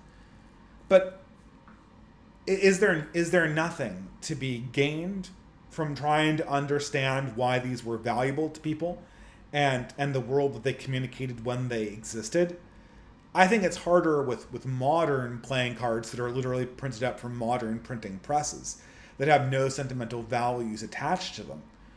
But every time someone has a valuable, I mean, this is with the stamp collecting, I suspect that this emerged from the culture of letters. And the culture of letters was when people used to keep their correspondences and put a lot of effort into writing people back longhand and sending off these messages. And when someone died, one of their most valuable possessions would be their letterbox, of which they kept all of their most valuable letters that reminded them of their lives. And I think that stamp collecting emerged from this practice. The stamps were markers of people's lives living and going through history. They are no longer, because stamps do not play a role in our lives anymore. And so now they are just the record of the 19th and 20th centuries in small pieces of paper. And we can't communicate with those in anything more than a museum capacity. But for a time, I think they were valuable. And I think collections, pure collections, of which I'm using stamps as an example, they are valuable because you can see a passage of time occurring. And you can see yourself in the context of that and the length of time. Right now, due to the family circumstances I discussed in the previous stream, and also the fact that I'm sorting through a lot of old stuff in my in-laws, I'm coming across a lot of old photographs. Some of these photographs, no one even remembers who they're of. You'll encounter this problem if you've ever gone through old family documents. It'll be like toss away photographs of people, of ancestors that you can't quite identify. I think that there is value in collecting those and making those part of a collection. And I think that is actually aspirational, to be somebody who documents history and to make sense of it all. There's a YouTuber, not a YouTuber, a podcaster called Catherine D. And she bills herself as the internet historian. And everyone always laughed at that title. Why do we need to have an internet historian in a medium that literally is cannot forget? The internet cannot forget anything. You go back to the Wayback Machine and you can see the archives. Well, the internet historian, and you know, I laughed at that name too. But the internet historian, history is not simply a recollection. History is a decision about which elements in time are important and which elements in time are not important. What is remembered and what is forgotten. And that is a value judgment. And that is the process that you're doing when collecting stamps. And that is a process you're doing when you are organizing old photos in these chests that exist in people's attics.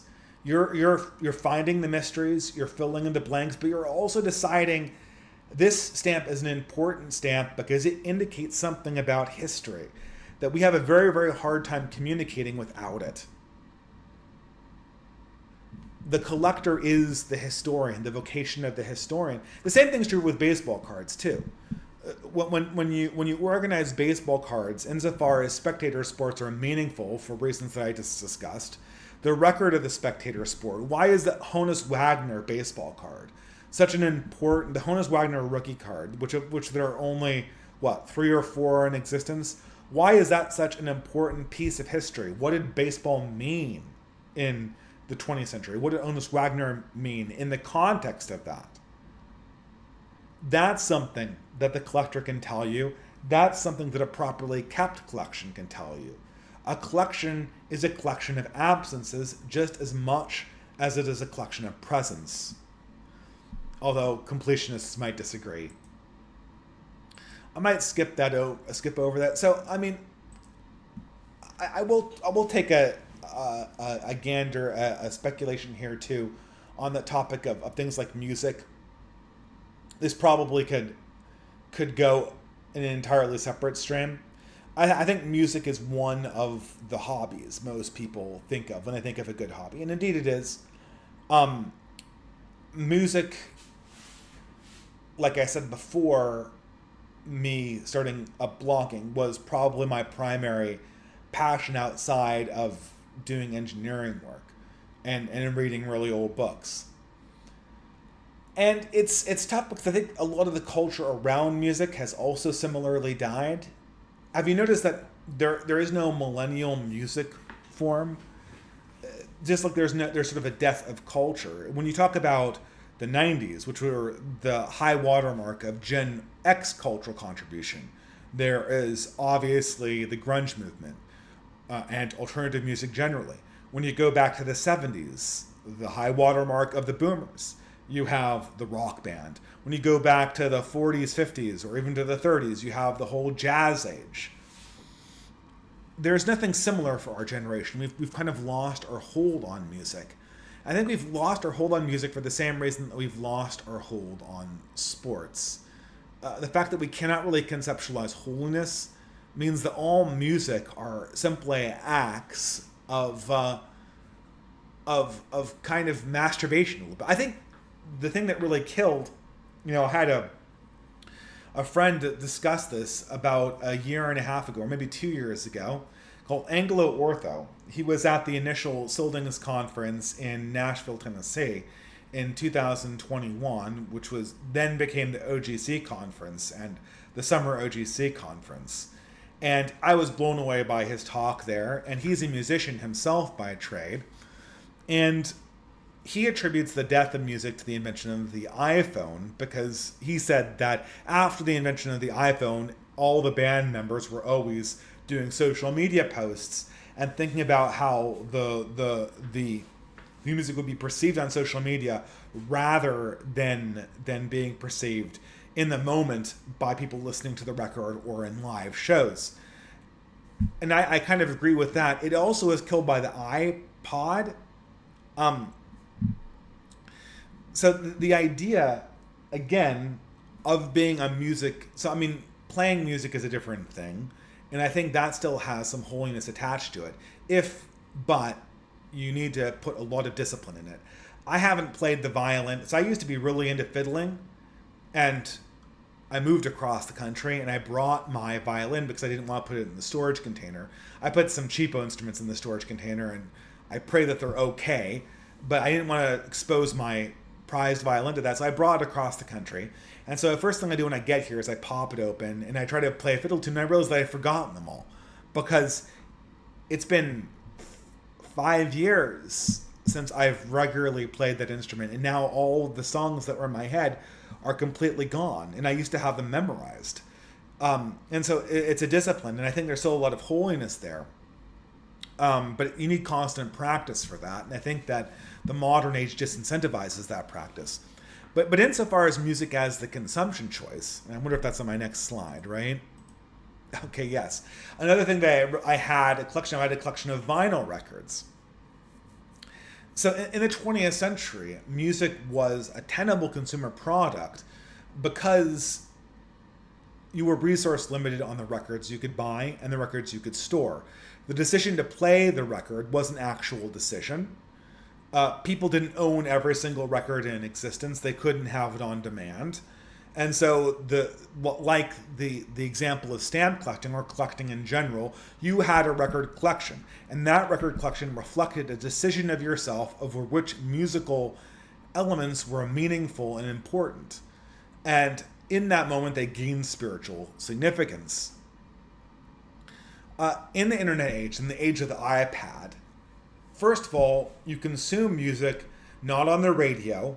Again, the way of consuming music in public was either in the radio, in your car, in which case you publicly were implicitly in a public space listening to a disc jockey, or you were at a live venue, or you were in your home with your specifically selected pieces of music. Now all of that has been subsumed into social media through the existence of the iPod. Music is an entirely individual experience played through a machine, oftentimes auto-selected by an AI, and it's been completely turned inwards. I think the only way you could resurrect the idea of music in the 21st century is to have a complete revolution against experiencing music in any other non-collective environment, because the real problem with music these days is it's been almost entirely atomized and individualized. You can't experience music that way and still have it maintain its meaning, because it really doesn't. I think that rock and roll really suffered, and again, I could do an entire podcast on the death of rock and roll. But rock and roll was completely in the era of the iPod, rock and roll died and was replaced by pop and hip hop. And any notion that music would have an esoteric meaning was kind of poo-pooed. Hip hop kind of has a spiritual meaning in the sense that it is a primal political expression. usually an aggressive political expression, oftentimes against, against the enemies of certain Africans. But it is nonetheless, it has sort of an implicit esoteric quality to it. But a lot of pop music is simply just participating in cool beats and is not really part of any broader vision. Like what's the vision of Taylor Swift? I can tell you what the vision was of Led Zeppelin or Pink Floyd or even somebody like Huey Newton in the News or Queen or any of the rock bands of the 70s or the Smashing Pumpkins or Nirvana or Pearl Jam in the 90s. But modern music almost frowns upon that in its popular form. And in its unpopular form in the indie scenes, it doesn't have the public sphere to be successful and to gain momentum. I guess I haven't been in the dating scene for now 8 years. But when was the last... I don't think... It used to be.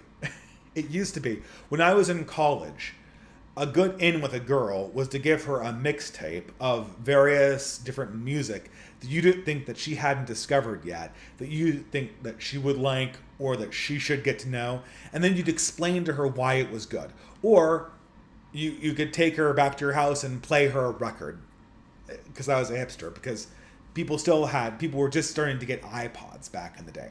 This was a huge element of communication interpersonally. But now it seems like in music there are two camps. There are the pop and hip hop camps, in which case music is boiled down to either its consumeristic aspects or its raw political expression, or there are completely esoteric indie artists which are kind of indiscernible in between internet clicks. They exist in certain internet groups and do not have any cachet after that. The collapse of music is a collapse of collectivity. If you are practicing music in the modern world as a consumer, I think part of the goal for this hobby would be to create a community around certain musical forms that had greater purpose and that should be appreciated publicly. Outside of that, without that, your record collection is the same thing as your collection of pornography or your collection of Funko Pops. They're discovered in your house after you're dead, and what are they? They're just a line of pop music that it expresses only the things that people were specifically finding pleasurable in the certain few decades in which you lived. There is no understanding that this communicated a higher aspiration to something greater, that there is an art of music appreciation that this contributed to, or that this is part of a musical aspirational project you should be part of. This is another thing that's gone from our culture. And I think I'm going to be really interested to see what happens to classical music, particularly in the next few decades. Currently, it's being kept alive by the influx of Asians into the West. But I suspect, slowly, that the appreciation of Asians for European classical music will wane. And classical music is something that is supremely indiscernible to the modern imagination, because you have to take time and investment in order to appreciate it, and it's not something that plays well on an iPod. I don't keep it on my iPhone playlist because I don't like listening to it in the car. And that's whenever I really listen to music. And but it is in many ways the greatest musical form, the highest musical form, and prior to the 21st century, at least, all throughout the 20th century, there was an idea that you were supposed to cultivate an appreciation of classical music, such that if somebody was known to be a classical music appreciator, he would be a resource for the community. He would be somebody who would be able to hand that down, hopefully, to members of the next generation and give them something meaningful that they could take forward into the future. but without a concept of hierarchy and that some things are better than others, that is an indiscernible concept. Someone asked me to mention technology as a potential hobby. This is something, again, that I have a deep experience with in my own life, in the sense that, as you can tell by the fact that I'm running off of Linux, I was a tech hobbyist myself. I get the sense that this is also kind of dying among the young generations. In my generation, there is an understanding that by learning computer technology and by mastering computer technology, you were contributing to something greater. You were contributing to an aspirational project. And I remember this specifically around the Linux community. And I wrote an article about this called The Luddites and Linus Torvalds. Linus Torvalds being the developer behind Linux and also Git, two of the most seminal open source pieces of software to be written in the last half century. And he and Richard Stallman had developed this cult around computers, essentially, being the portal to some world of open and free-flowing information. And then social media killed it. I mean, social media killed it to the point where it seems among young people that I know, computers, like knowing how computers actually work and hacking is almost an uncool thing. It's very few young people are interested in learning Unix or putting together motherboards or creating networks and developing your own software. This seems to be a dying aspiration, largely because the promises of the internet age fell apart. And social media was the primary way that they fell apart. And I walked through them in my essay, and I'll walk through them now. In the before times, the idea was, if the internet connected everybody with free information, this would unlock a capacity of pure human potential that could be used for the greater aspirations of mankind. And once everyone was online, and the hackers were able to give them this gift, like Prometheus gave humanity the gift of fire, from this would spring all sorts of positive developments. Well, the problem is that we pulled that off with Facebook, and to a lesser extent Twitter. And what happened on Facebook, when everyone got online and started talking to each other, we discovered that hell is other people.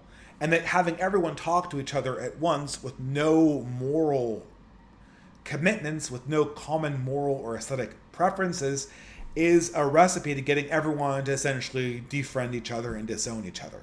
Like I said, I lost more friends on Facebook than I ever gained or ever maintained on Facebook. It was a death knell to my in real life friend groups. I used it for some organizing, to be sure.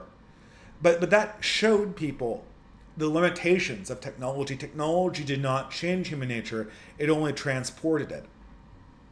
I still think that there is a role for technology hobbyists, but they need a new vision of what technology is actually for when it comes to delivering something to mankind generally. I personally think that this is going to be in something like Urbit, where the sell for something like Linux is not necessarily that we are going to get everyone online and we're going to bring information to the people for free, where Microsoft or somebody else will charge you for it, because as we all know, technology companies are ever so willing to give us information for free as long as they can control the filtration system and the algorithms. The vision of technology and technology enthusiasm, insofar as it exists as a hobby, has to be privacy and the insulation from control that will come from having a system that you yourself truly understand.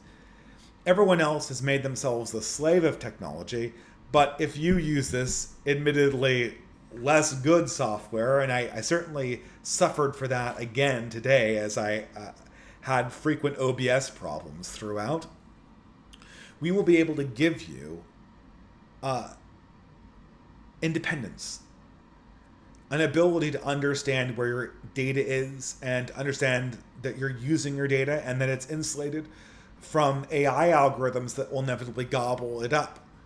How useful will this be in an age of the internet?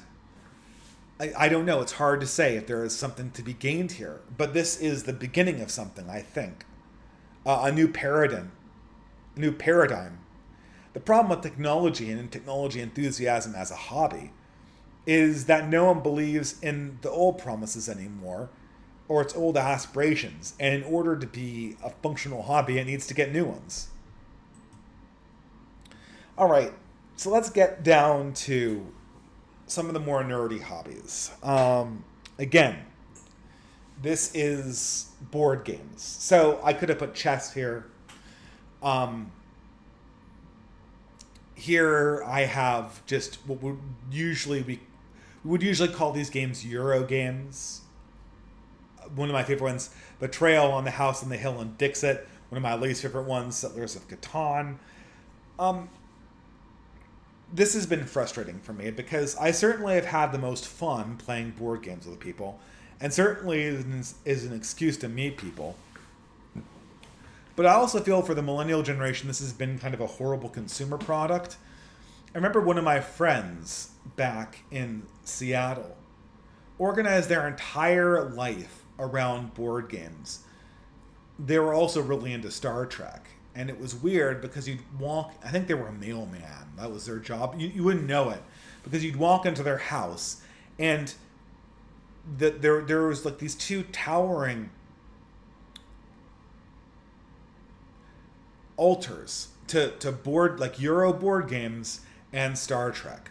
And every week they would play a new board game that they just bought. And they'd have entire rooms that were just stacked from top to bottom with board games. I've really struggled with this because I feel like board games, in many ways, they're even more of a consumer product than something like Magic the Gathering or Warhammer because the investment is so low on them, and the community is so low, and it almost felt like they were kind of just gourmands going through different experiences of dice and cards.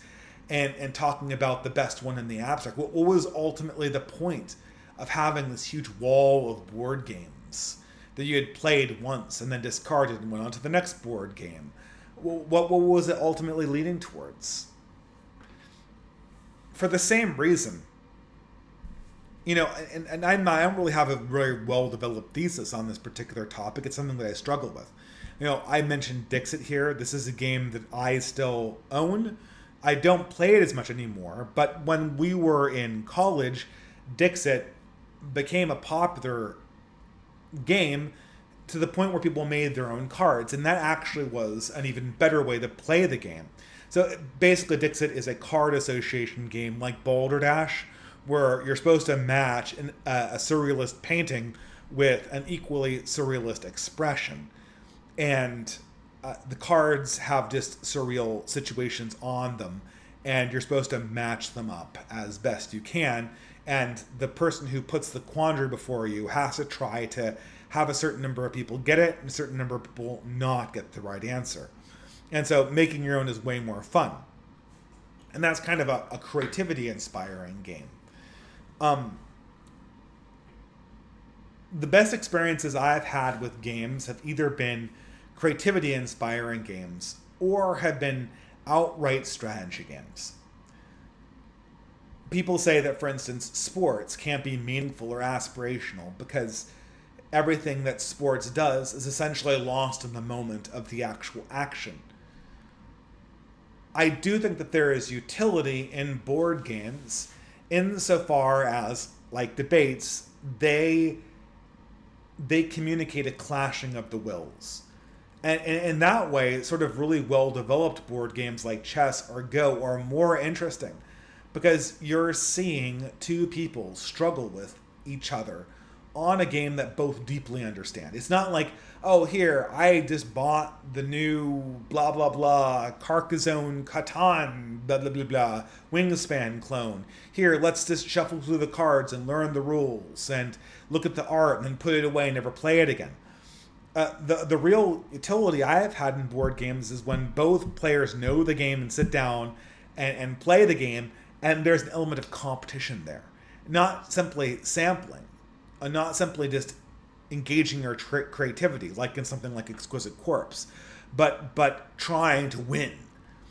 That's where it becomes really interesting, and that's also the reason why games like chess and Go will continue to be classics and meaningful and spiritual well after AI has broken them. They may even be spiritual if AI eventually hard breaks them, e.g., like tic-tac-toe, where you can develop a computer program that will play a game of checkers that will always win, except against another AI playing the same predefined heuristic, provided that it goes first. Again, so I think that the two endpoints, the two aspirational endpoints of board games are either to be an experiment in artistic creativity and art, in which case you're invited to imagine the game or bring forward your imagination, in which case they're deeply interpersonal, in which case they're deeply connected with the people you do it with, or conversely, they're more like sports, in which case they kind of work better the more focused they are. They kind of work better the more focused they are on strategy, and the better they're understood. So like poker, there are world championships of poker, there are world championships of chess, and people can take lessons on how to be good at chess or poker. And this is, it doesn't really matter. I guess people do have collections. One of my friends in New Jersey had a enormous chess collection, one of the greatest collections of chess pieces in the entire continental United States, to the point where he actually took them on tour. He himself actually was a grandmaster chess player himself, but his house would be replete with luxury chess sets. And from hundreds of years ago, he'd had ones from ancient India that were technically like protected artifacts. It was amazing. And you know, and it kind of resembled, in a way, my sort of friend who had the wall of board games, they were just more or less consumer products.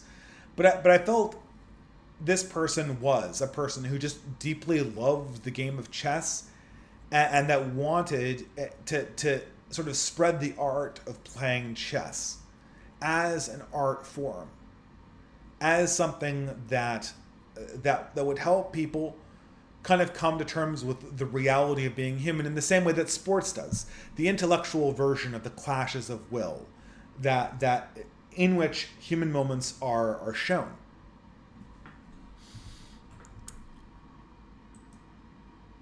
I'm going to skip that one and go forward to the other gaming ones. Wow, I have these really out of order.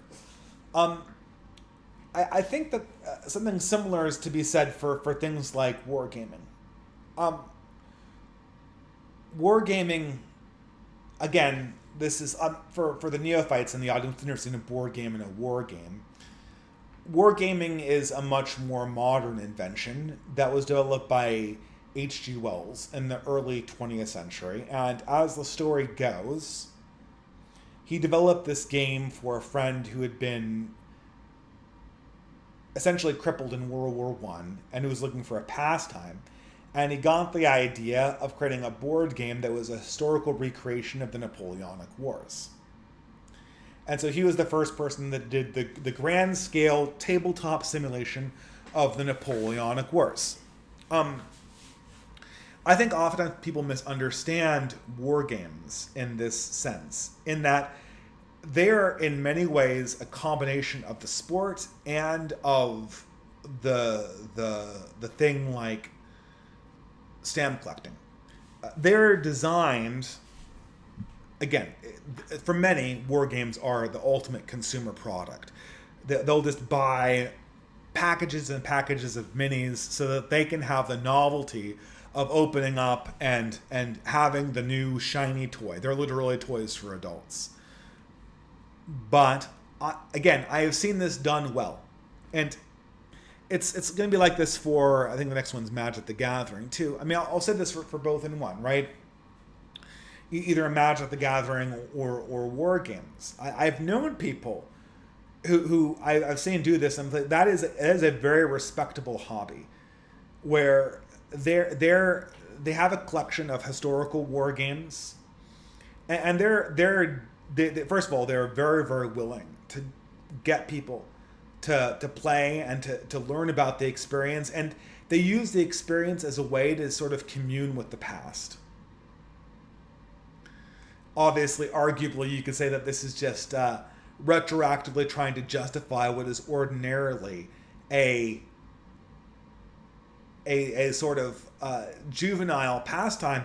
But I've known too many military people who have had sort of a similar inclination, and of course the origins of this game with H.G. Wells and wounded World War One veterans in the 1920s indicates a sort of similar desire. The first people I've known who played Warhammer, instance, were all Iraq War veterans who developed the hobby of recreating battles, albeit this one not real historical battles, but futuristic science fiction ones.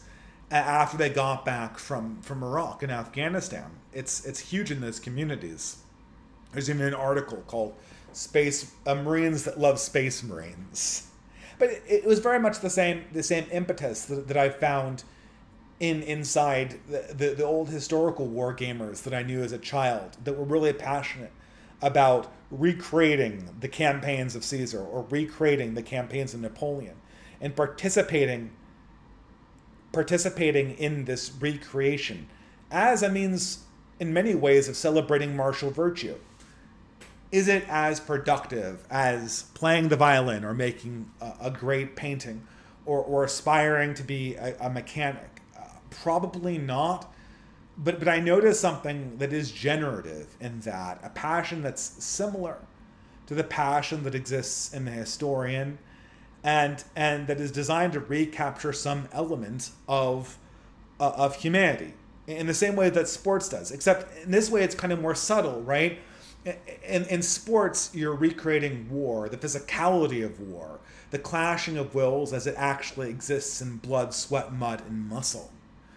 In wargaming and in strategy gaming, in chess or in Napoleonic Wars or in Warhammer, it's similar, but from a strategic and mental point of view. You're participating in the clashes of a hypothetical battle, maybe real, maybe anachronistic, maybe totally fictional. And in that, you're capturing and celebrating some part of what is the core human desire in your miniaturized war game. And that also is why war gamers, the painting of the models and the construction of the models and the development of the battlefield is such a huge part of the experience, because creating the models and then having them destroyed in battle in many ways recaptures the moment, the artistic moment of real battle. I don't know why veterans of wars love these games so much, or why men generally love them so much, but part of me wants to not dismiss it. The same way that Magic the Gathering, this is the ultimate nerd hobby. The ultimate hobby that's looked, I mean, other than perhaps video games, the ultimate hobby that's looked down upon. Is there a beautiful Magic the Gathering game the way there is a beautiful chess game? The way there is a beautiful poker game, perhaps, right? Or a beautiful blackjack game. Does it communicate the same kind of beauty that a sport does? And moreover, can you imagine a good Magic the Gathering player?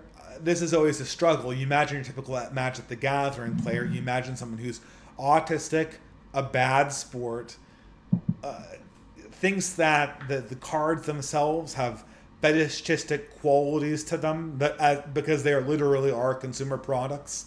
Part of the appeal of the game is that it is a consumer product, And of all the hobbies we've looked at so far, this is probably one of the ones that stands the closest to the consumer product. But I remember back in my early years of playing Magic the Gathering in early high school, before I gave it up for cooler hobbies, I remember seeing college students playing it and having college students teach me the game when I was a kid, and thinking like this is a game that cool people can play.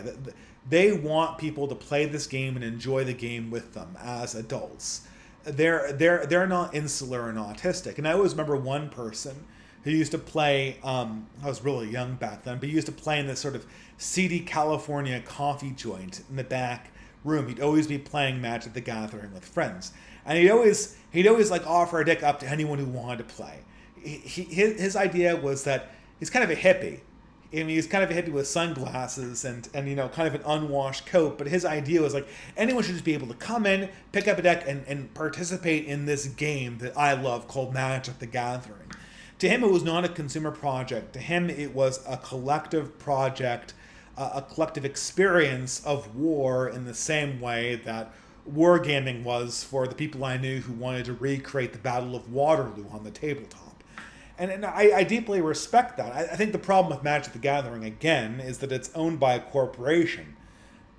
Hasbro, who owns Magic the Gathering currently, desperately wants Magic the Gathering to be a consumer product. And the problem is that Magic the Gathering is at its worst when it's a consumer product.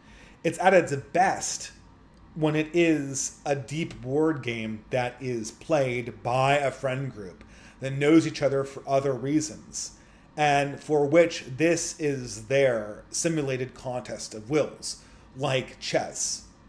And it has many good qualities as a game like that, but the corporation that owns it has no ability has no incentive, I should say, to manage the game like that. And so it eternally exists in this sort of a middle place, so to speak. I think something similar could be said for Dungeons and Dragons and role-playing games. My God, how the mighty have fallen with Dungeons and Dragons. I feel like it was a lot of fun back in the day. Maybe not so much. I was never a really big Dungeons and Dragons player. But the initial idea of Dungeons and Dragons was always a game that was invented by players and played on paper with die. Now it's become almost entirely a consumer product, and you can see how it's sort of wokeified. The process has kind of wokeified it. That, as everyone knows recently with Dungeons and Dragons, there's this huge controversy over their treatment of orcs. Previously, and in both of their inspirations for orcs, from Tolkien originally, but then also I believe they kind of borrowed some things from Games Workshop's fantasy line with orcs later in the 90s. And the idea of orcs as being the subhuman race, an evil race, this cannot be divorced from the concept of an orc. The imagistic tool of orcs, narratively speaking, is to confront people with a concept of an intrinsically evil race of beings. Dungeons and Dragons, in its latest iteration, has completely erased this. And now what orcs are is big, green, friendly giants or big muscle mommies. They're identical to humans except for their stockier frames and their green skin. And other than that, they're like every other race. There's no biological predetermination of this race. The only thing is aesthetics.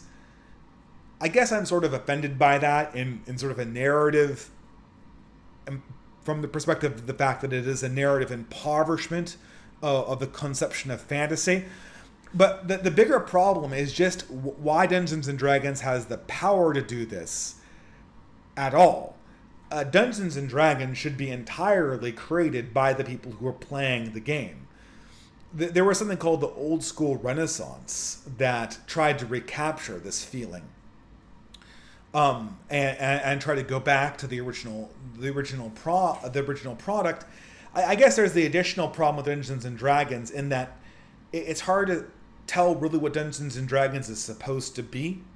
For some people, it is a solo power game, like essentially doubles solitaire, or there's certain variants of chess that you can play solo or collectively against a set of rules, or sort of a video game, right? Like this is just about you getting through these dungeons alive and submitting to certain kinds of rules in the process. For some people, it's that. For some people, it's a power gaming exercise. For other people, it's a storytelling exercise, like Dixit. And for a third group of people, it's an improv exercise. I have never played a single game of Dungeons and Dragons that wasn't fundamentally in conflict with itself because various groups of people wanted to do different things. Half of them wanted to be an acting improv troupe. Half of them wanted to be a power gaming session. I guess I've run out of halves, but let's assume that these groupings are not mutually exclusive. Half of them wanted to have an experience that was more like an extended storytelling process with randomity added in with dice. And I think there has to be a separation of products such that people who play role-playing games know that if they want to do solo power gaming, they should do this type of role-playing game. If they want to do extended storytelling, they have to do this other type of role-playing game. If they want to do an improv troupe with dice and costumes, they can do the third one. But that, I think, is its chief obstacle in all of this. Before I get to the horrors of anime, maybe I should discuss a few of the other ones. I don't know. I have way too much to talk about, and I'm already at time here. Books is, a hobby that I'm currently writing an article on the problems of book culture and book talk. Books was another one of these hobbies where if you asked somebody from the old world, from the boomer generation or before, from the silent generation or the gray generation, what should I be doing with my spare time other than working and going to church? They would be saying something like, read books, just read books. Of course, the idea was that books inevitably somehow contained implicit undifferentiated wisdom in them, which you'd absorb through the process of reading them. Of course, like all things millennials have completely ruined book culture at this stage. And now books are little more than sort of a fascination, a status symbol. This is one of the things that, I mean, altogether, books, I don't need to justify why this could hypothetically be an aspirational collective hobby or pastime.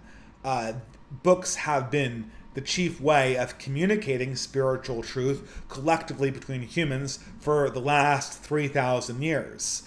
Our own religion is written on books. They could not be more aspirational at their highest form. But the degradation of what books have become in the early 21st century is kind of atrocious. People talk more about reading books than they ever have in any other point in human history, as far as I'm concerned. But all of the talk is hollow. It all concerns treating books like a consumable product. Like you're going through these books, you read the book, and you check it off your checklist as a book you have read, and that makes you a book reader. And in all conversations with insufferable people who read books like this, all they ask you is, have you read it? Have you read it? Is this book on your personal checklist of books? Well, this is more or less missing the point. No book worth reading, in my opinion, no book that is worth reading can be necessarily encapsulated by a plain language reading of it. Meaning that you can read the entire book potentially, and absorb none of its spiritual message. If you can read a book and you immediately see every single thing that the author could have meant from that book in your first reading, then that book probably is not very important or at all meaningful. And I'm not saying that everything has to be abstruse like Thomas Carlyle or Aeschylus or whatever, but there's a certain sort of problem with books like Harry Potter. I read Harry Potter. I've read all the books in Harry Potter. I never need to read that book series again. I'm pretty sure that I never need to read that book series ever again. I'm pretty sure what I got in my first reading of it is the actual book. However, for something like Lord of the Rings, I'm reading Lord of the Rings to my wife for the fourth, maybe fifth time on this book series. I am getting so much out of this rereading of Tolkien. It can hardly be expressed. I got much more from my fourth reading. I think it's my fourth reading of Dante's Divine Comedy than I got from my first reading. Hands down.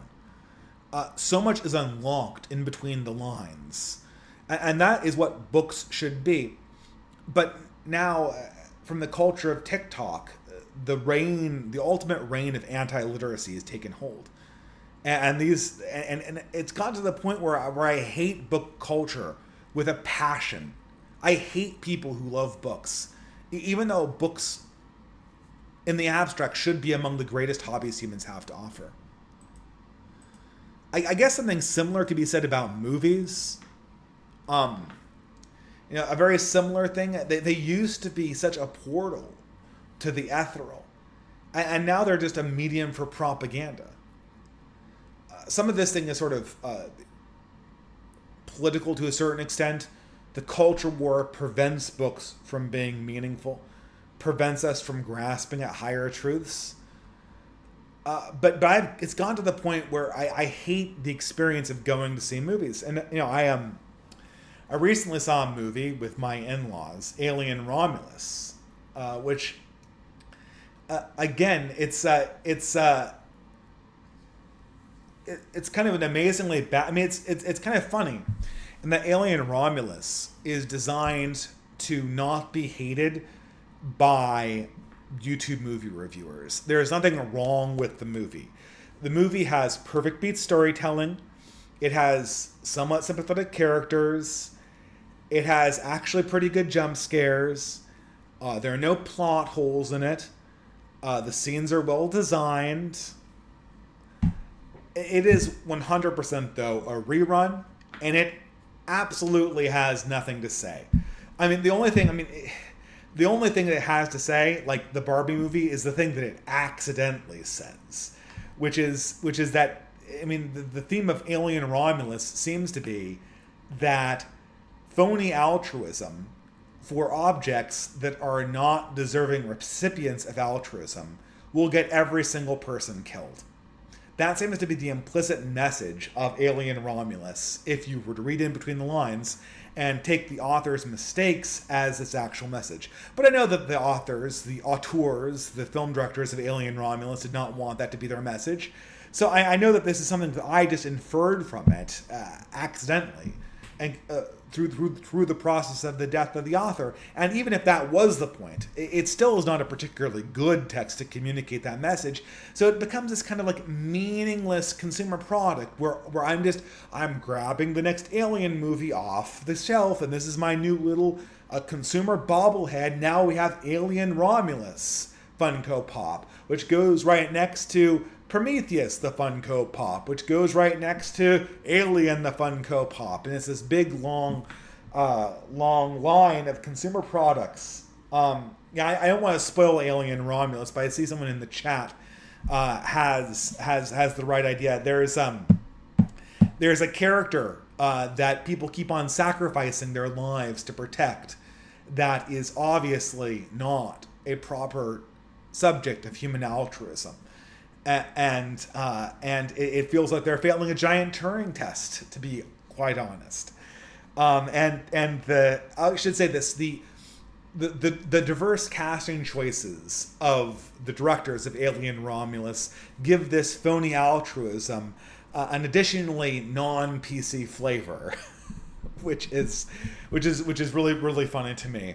But again, not that I need to see that, because I already have this irony on display in every one modern woke movies. They're all implicitly ironic. But I hate movies because I can't remember the last time that I remember seeing a movie that was like a genuine, honest to God movie that had a spiritual punch to it in a non-ironic way. I think the last one I saw that was like that, maybe, well, there's a few Ari Aster movies that I'll defend, but the last time I remember seeing like that in the theaters was Manchester by the Sea in 2016, which was an amazingly gut-wrenching movie, and something that I remember, I think about very, very frequently, and in a very disturbing way. But I hate movies. I probably should have grouped hiking after this too, and I say this coming back from my first serious hike with my son.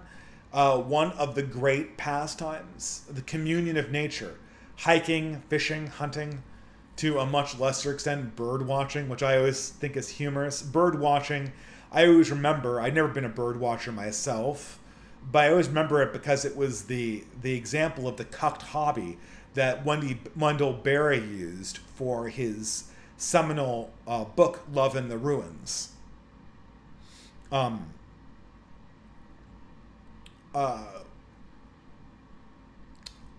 Lapse of thought, but I have to say this about all of the outdoor hobbies before I go on to the last hobbies I want to discuss in this stream.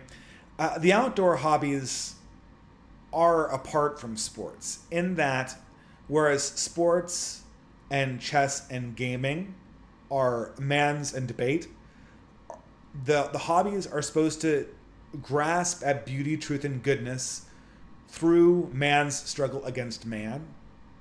The historical hobbies of collecting and reading history, whether it's stamps or coins or matchboxes, are supposed to be are us aesthetically and spiritually struggling with the passage of time and coming to terms with what that means.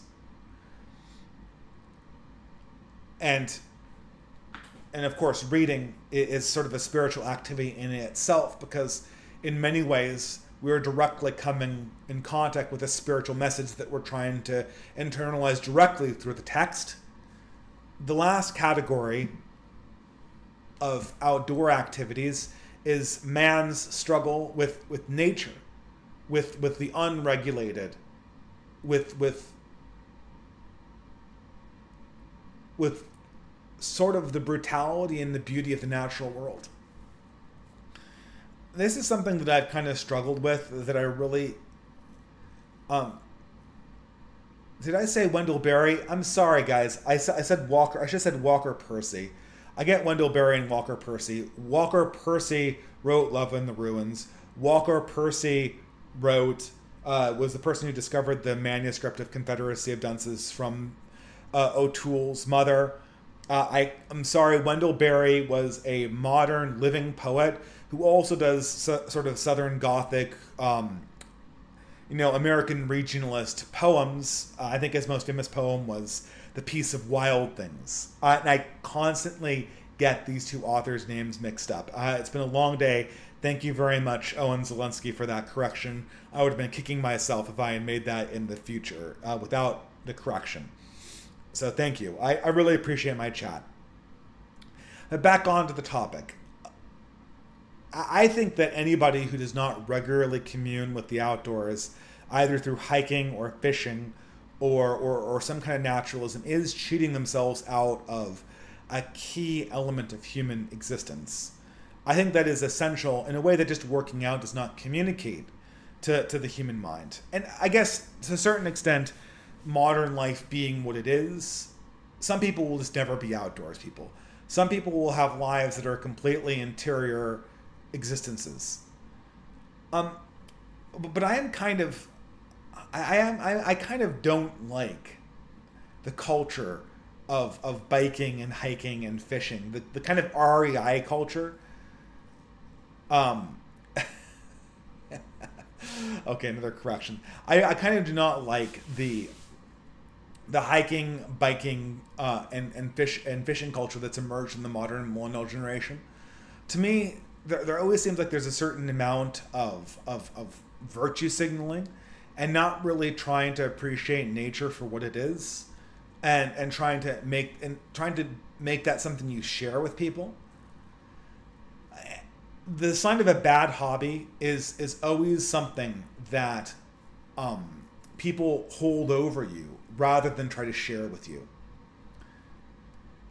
And increasingly, the outdoors activities are a symbol of status rather than being a spiritual experience that you want to make part of a broader community.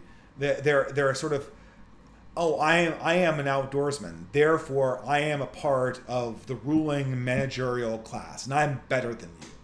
It's not, I am communing. It's not sort of the William Faulkner idea. I am communicating. I am communing. I'm entering into communion with a certain land, with a certain people, with a certain time, and I'm bringing here to it my own struggles and taking from this a certain wisdom from the landscape itself, of which I am a product and for which I am a steward. All right, let's get back to, and I definitely have these hobbies out of order. Let's get back to the two hobbies that I struggle the most with, and I still kind of struggle with a lot. Let's just do video games first. So video games in that fake poll initially was the original unpleasant or unattractive hobby that women listed. It is absolutely the most popular pastime of the millennial American man and the Zoomer man, and I'm sure that 2 years of COVID lockdown didn't help that at all. Digital entertainment is the primary entertainment of our age. It is also the absolute closest to a consumer product you'll get in most of its instances. Sometimes you get esports, in which the computer game is very much acting like a surrogate for chess, or like sports played in a digital environment. Sometimes you'll get genuine historical experiences, vision or surrealistic vistas that satisfy an artistic impulse. But the majority of video games, in my estimation, are Skinner boxes. They are absolutely Skinner boxes, and they're absolutely masturbation aids for the most part. I'm not saying all of them. We can speculate on how you could do video games right, and I think you should speculate on how you can do video games right. But the part of it is obviously just sort of a Skinner box and wankery. And do you know the main reason why I know this? Look, there's sort of a test here, right? And it comes from the P.A.C.T acronym, right? So let's say that the video games are an extension of chess, in the way that classic games would be, in the way that classic sports would be. There's no way that a man would play 16 hours of basketball every week, putting in, or 14 hours. Let's say he puts in 2 hours every day. There's no way that a young man would put in 14 hours of basketball in a week and then not be able to tell me at least 3 friends he has that he plays basketball with. There's no way that a man would spend 14 hours drinking at the pub every week and not be able to tell me 2 friends that he goes and drinks with. The problem is that most people, most young men who play video games, with the exception of some Discord acquaintances, which are immediately lost, play 20 hours of video games every week and can't list a single one of their friends that they play video games with.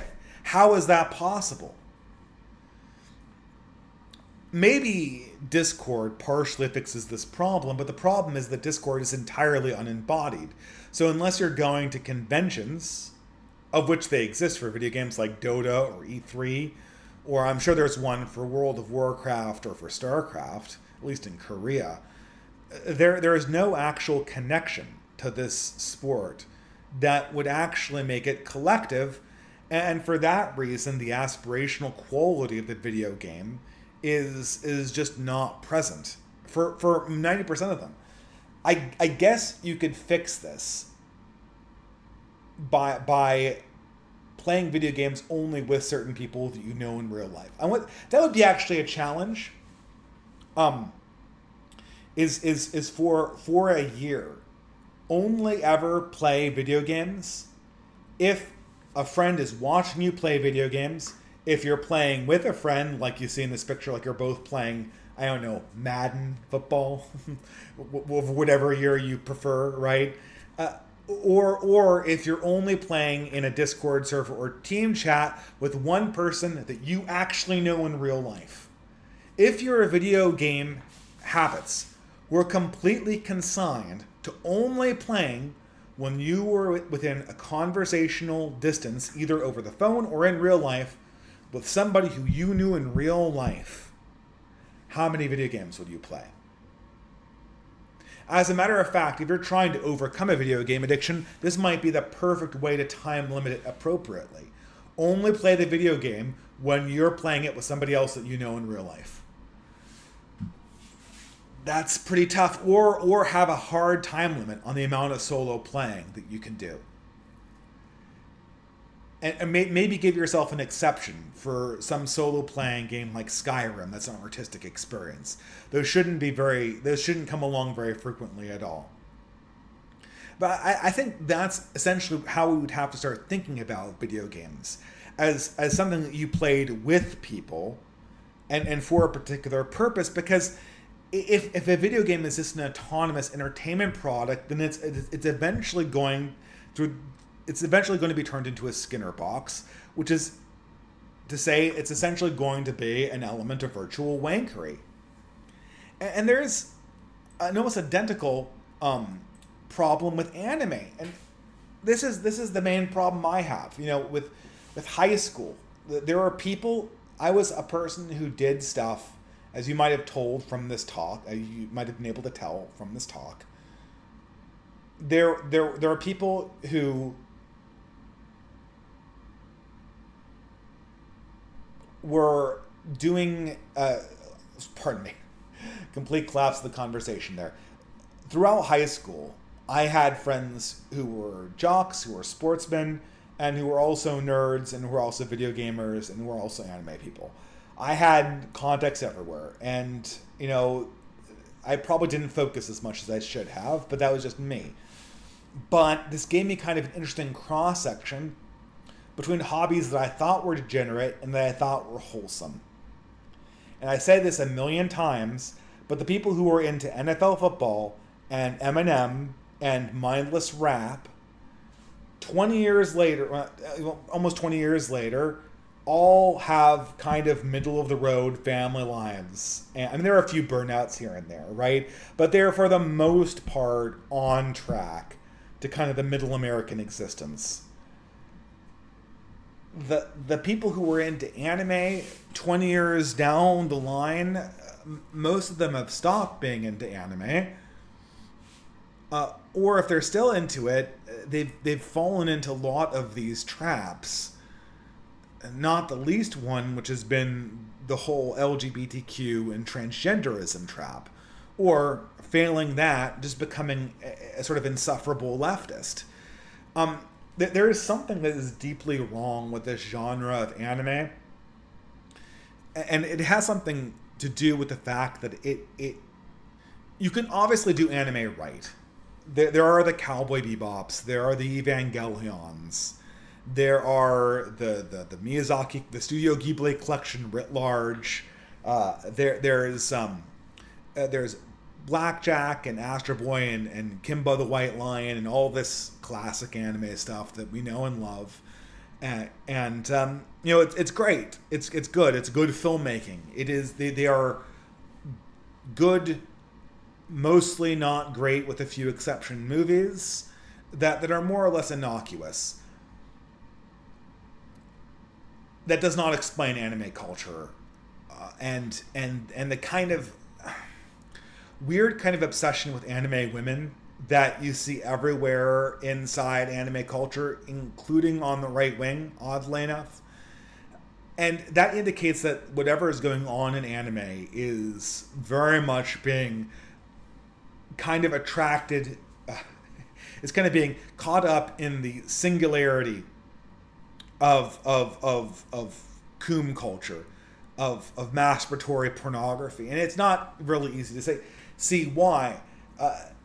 It's the anime presents itself as innocent and feeds you sexuality on the down low, such that sexuality appears to be an innocent outcropping of something that is wholesome. Now, if kept to a very limited quantity, that's not particularly deadly. But like Skinner boxes, like video games, the incentive is to always feed yourself more and more and higher quantities of this product until you're subsumed by it and you're essentially consuming porn, or what your body is treating like porn, under the cover of it being a narrative movie experience that is innocent. And I'm not so sure really what to do with anime. I guess anime culture is hard. Someone needs to show me what based right-wing anime culture looks like. And here is a test of it. Based right-wing anime culture can't constantly be posting thirst traps of animated women. If you do that, you have failed the test. If men are interested in something, like if men are interested in football, they will be interested in pictures of men playing football, of the actual game being played. To the extent that they're posting pictures of the Dallas Cowboy cheerleaders in uniforms, you know, or topless with like the football helmets obscuring the parts that would make it NC-17 rated, football has become more of a consumer product and more detached from the actual game. If there is a utility to anime as a hobby that has any productive outlet to it whatsoever, it can't be posting thirst traps of animated women, going, oh, look, this person's cute. Yeah, dude, it's an animated character designed to look cute. That doesn't do it for me. What are you putting forward? If you drew that anime character, then maybe I'm like, okay, your drawing skill is really improved. You know, this is a great piece of art. You know, let me know when the manga is coming out. That would be awesome. If it was a review of a movie that happened to have a girl that was cute in it, and this just happened to be the poster for it, that's fine. If it's just a thirst trap under the pretense of it's cute, we are in Skinner box territory, we are in Wang Curry territory, you just haven't realized it yet. Female beauty in the abstract is a very dangerous thing. And early artists that did nudes understood this, and that's one of the reasons why the guardrails that divided art from pornography had to be so meticulously policed in the 19th and 18th centuries, when artists were given free reign to draw nudes for the first time. And that's where, you know, in the early 20th century, when people were drawing nudes outside of the rules of nude drawing, there were huge scandals. And you know, there was, I can't remember who was that painting, their famous painting of a nude woman sitting with a bunch of bohemian men. And it was considered scandalous, even though there were 1,000 other nude images of women as nymphs in Greek scenarios. The depiction of the human female, if it is not tightly controlled inside certain formalisms, inside certain sets of rules, will leak out and destroy everything else if it is not contained, and if it's not to a certain degree sublimated. And that is that's the lesson of anime, and that's what anime. Show me right wing anime culture that does not look coon-brained. Challenge right wing anime guys, please show me that, and I will eat my words about this. But you can't do the anime girl Q posts. That indicates that you do not understand the problem with anime. All right. So, in conclusion, for the lecture portion of the Fiddler's Green podcast, what have we learned? Well, I mean, this is basically just an opportunity for me to complain about hobbies and to talk about what I really liked about other hobbies like football and sports and tennis. I could have probably talked about golf and tennis and the other sort of gentlemanly sports that you can play even when you're an older person. I'm particularly fond of tennis, and I have a particular hatred of pickleball. I refuse to play pickleball. You will take the pickleball thing. You will put the pickleball racket in my cold dead hands. Okay, and guys in the chat about anime, I don't need a recommendation of a good anime. I have seen good anime. I've seen Cowboy Bebop. I've seen Miyazaki. I need examples of a good attitude towards anime. That's really what I'm looking for here. Anyway, this lecture was really what I'm really getting at is not just an opportunity for me to complain about hobbies and to reminisce on the ones that I've really enjoyed in my life. The point of this is to kind of get ourselves thinking about hobbies in a different way. I do not actually believe, if there's one message here, it's that ordinarily healthy hobbies like sports and reading and outdoor activities can absolutely be ruined by the wrong attitude.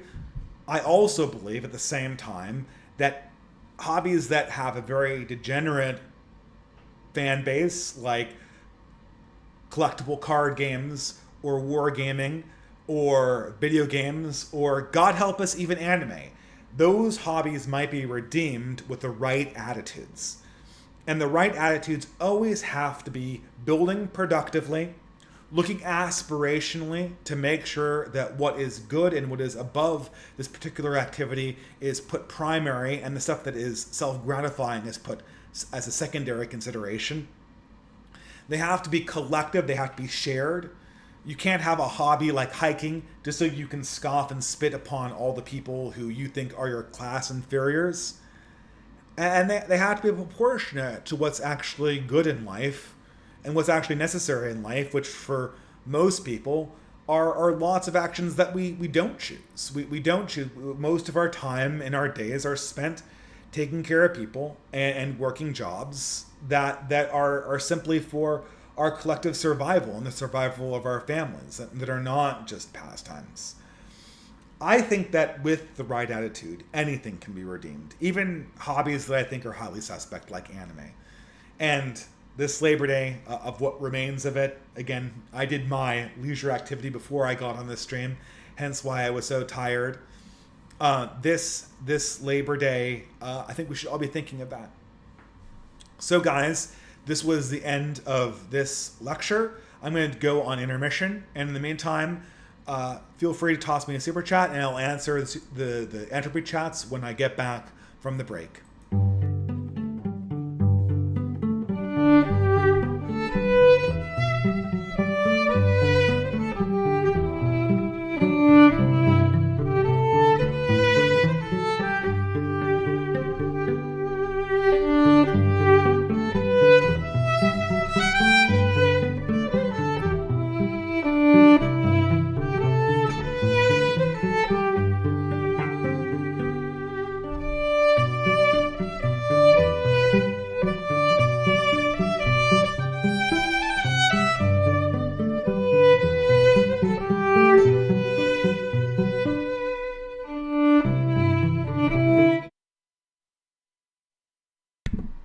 All right, I'm back.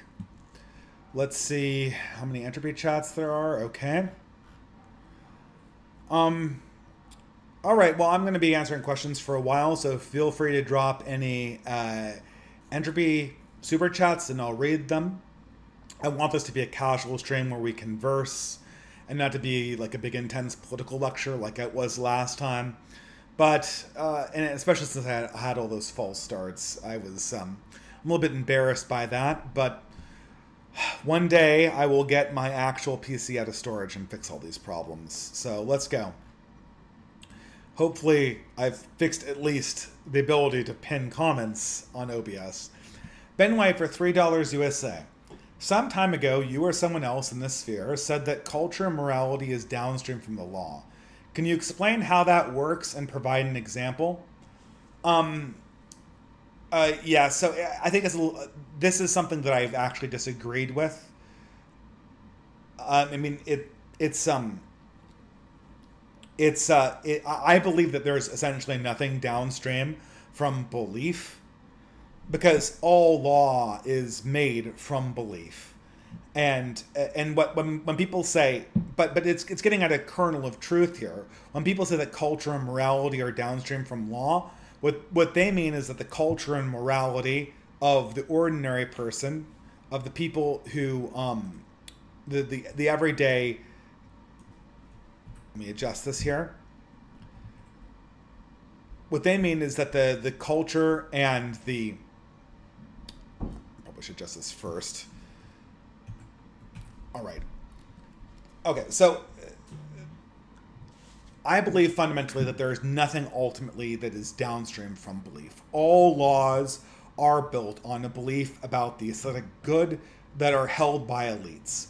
When they say that culture and morality are downstream from the law, what they mean is that the culture and morality of the ordinary person is downstream from the law.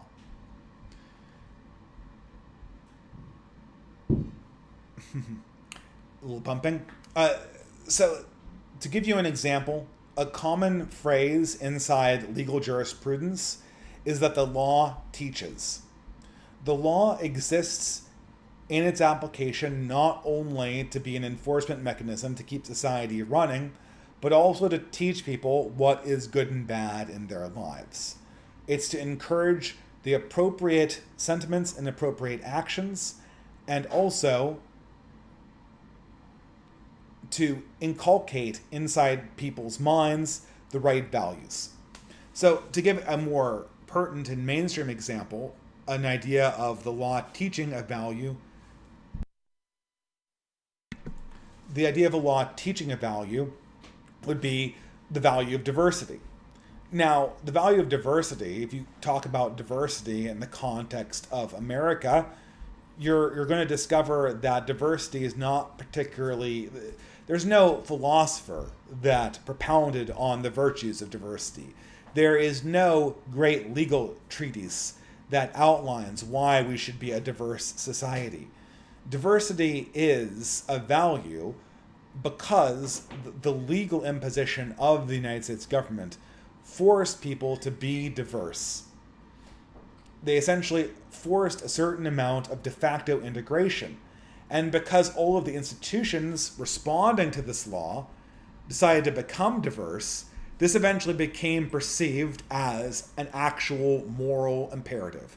You have the moral imperative to be diverse. So now if you ask any woman of my mother's age or younger what one of their primary moral values is in the modern world, they'll inevitably tell you that one of their primary moral values is diversity.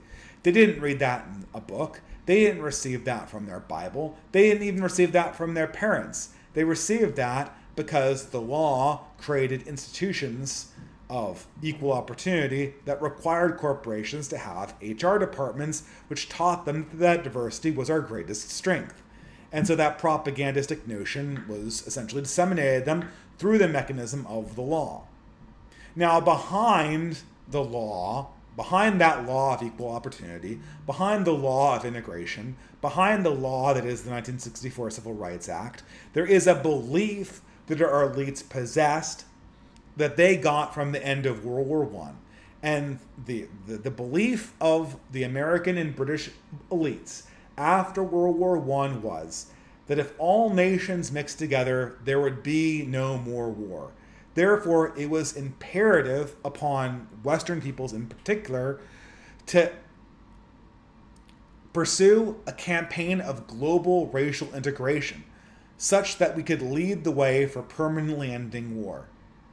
This is a religious belief brought about by a particular heretical vision of Christianity, and it is manifestly false. This is a false religious value. But this false religious heresy goes from being a belief of post-war mainstream Protestant Christians to being a secularized ideology in the civil rights movement, to being a law in the 1970s Civil Rights Act and Equal Opportunities Commissions, to being an institution, to then being a moralism in the ordinary person that's educated by these institutions. But it all goes back to belief. This was created from a derivative heresy of Christianity in the early 20th century. You could always say that it was adopted from another religion too that might have been around at the time, but that's true of all heresies. Hunger for $15 USA. If you're a young, out-of-shape male who wants more social interaction than just lifting weights, I can't recommend Brazilian Jiu-Jitsu well enough. Take the Zuckerberg pill. Apologies, Dave, for introducing your wife to killing techniques, and hope you're doing well in Commie Canada. I like this one. So my wife loves Brazilian Jiu-Jitsu, and she did it a lot when we were in New Jersey. It was her primary pastime. I unfortunately threw my back out doing it once, and I had to be really careful with how to do it. So I took a striking class, I did a bunch of other activities to get my back stronger. But it was a hard thing for me to do without a back brace. But it was still fun because my wife always wanted to do jiu-jitsu techniques on me, and I just let her have at it, and she could never pin me or put me down just because I'm a guy. But the thing is, if you have a back problem, you have to be really careful about that. But again, I can't recommend jiu-jitsu enough either for younger guys. I did wrestling for a brief period when I was a younger man, and it was a lot of fun too. The physicality of that is way better than something like tennis for that kind of clash of wills, because there's an element of adrenaline that enters into your system. Trade 50 Daniel for $25 USA. All work and no play makes Jack a dull boy. I think we have to have things that ground us in communities and local sports. And local sports and hobbies are those things, even if they are somewhat consumer activities. I follow a guy on YouTube who uses his gaming to have conversations about God with his team. It's all about how you approach it. Yeah, I think this is true. I think video games would be a lot less disastrous if you only played video games with people who you knew in real life. The real problem with video games is that they're almost always done as a solitary activity. And solitary hobbies have to be approached with an enormous amount of skepticism and caution, because the solitary human imagination always goes in destructive directions. This is one reason why Christianity has always emphasized a communal monastic tradition and has embraced a hermetic monastic tradition only in extreme cases of exception. The great hermit religious people have been extraordinary cases inside Christianity. I'm not saying that they weren't holy, but the ordinary person, in order to practice religion monastically, needs to practice it in community because he needs to have safeguards. That's what the whole rule of St. Benedict was designed to protect. And I think the same thing is true for video games. If you put someone in a room with a computer and you tell them, you have 3 hours of pastime, and the thing I want you to do is to gratify yourself the most. That's a very destructive 3 hours for people, young men in particular. I think if those same young men, even given the same digital technology, were put in a room with other young men and were forced to play a game in the context of the collective, then immediately it becomes orders of magnitude more productive and more aspirational in that moment. So, I mean, I like this idea of a guy who uses gaming to discuss God, but it would be even better if it could be done in real life. Asteroidal Assassin for $3 USA. I'm not going to stop drawing women because my family will see them after I die. No one will take my passion away from me. Hey, man, I mean, I'm not taking anyone's passion away from them. Certainly not drawing beautiful women. Lord knows that there have been many great artists that have glorified their creator by depicting visions of women who are very, very beautiful. That is a grand tradition inside Western art. It has the capacity to become pathological, like all the other activities that we've discussed on this stream. It certainly has the capacity to become pathological, and there needs to be a safeguard around that. But also, I mean, I guess even if it is private, the act that you're creating it and honing your skills at doing it, that in itself, that pursuit of discipline is a control in itself to a degree. Asteroidal Assassin for $6 USA. Not sure this question is appropriate, but you mentioned Mrs. Tributist being into Elder Scrolls. My question is this: Imperials or Stormcloaks? So my wife, who blogs under the name The Tilting Turtle, when she plays Skyrim, she always plays the Imperials, I believe. And I'm not so sure exactly what that is because I never played Skyrim, but I'm pretty sure that is always her faction. Can you also be the Nords as well? Asteroidal Assassin for $3 USA. I really wish I could have seen this on the Renaissance Man stream, but there is the counter to this beautiful corpse argument. Dying a badass death means you'll get 72 virgins in heaven. Yeah, I guess. I don't really believe in getting 72 virgins in heaven. And I guess, while I don't approve of dying a beautiful corpse, living fast, dying young, and leaving behind a beautiful corpse, I guess I can't possibly object to living fast, dying young, and leaving behind a holy corpse, as many saints have done. Maybe there's something implied that maybe they didn't live fast, but they kind of did when you think about it, in a manner of speaking. But very much so, the eternal divine reward should always be the goal of any life, our leisure or our vocation or our profession. Sam153, $25 USA. Semi-regular cyclist myself. I understand the negative view of the cyclist, and I try not to be one of those guys. It's a great ride with friends and an opportunity to observe green spaces. Can we expect to see a bicycle and outfit in your background soon, Dave? Explore Vancouver Island. Cheers as always. Well, my bicycle, my road bike, is in the storage unit, which I do not have access to. Also in the storage unit, my Windows computer, which would not be giving me the technical difficulties that were a constant problem in this stream. I'm literally going to cut this stream up and then re-upload it. So careful of the comments, because I'm probably going to take this down and re-upload it after the stream. But that's a good thing, Sam153. 153. I would like to. I don't know. I mean, hypothetically, if Facebook were used correctly, it would all be all about coordinating groups, activities with people that you know in real life, and then posting pictures of it afterwards. But that's not what Facebook is.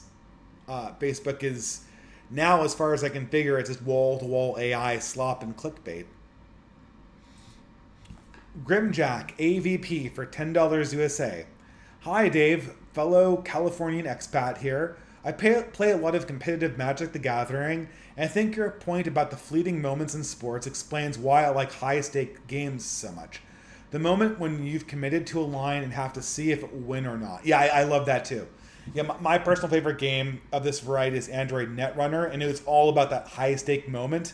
But they occur in Magic the Gathering too, and I guess more importantly, people actually play Magic the Gathering, and almost no one plays Android Netrunner anymore, or not regularly enough that I can't play it without having to literally rearrange my schedule to find people to play.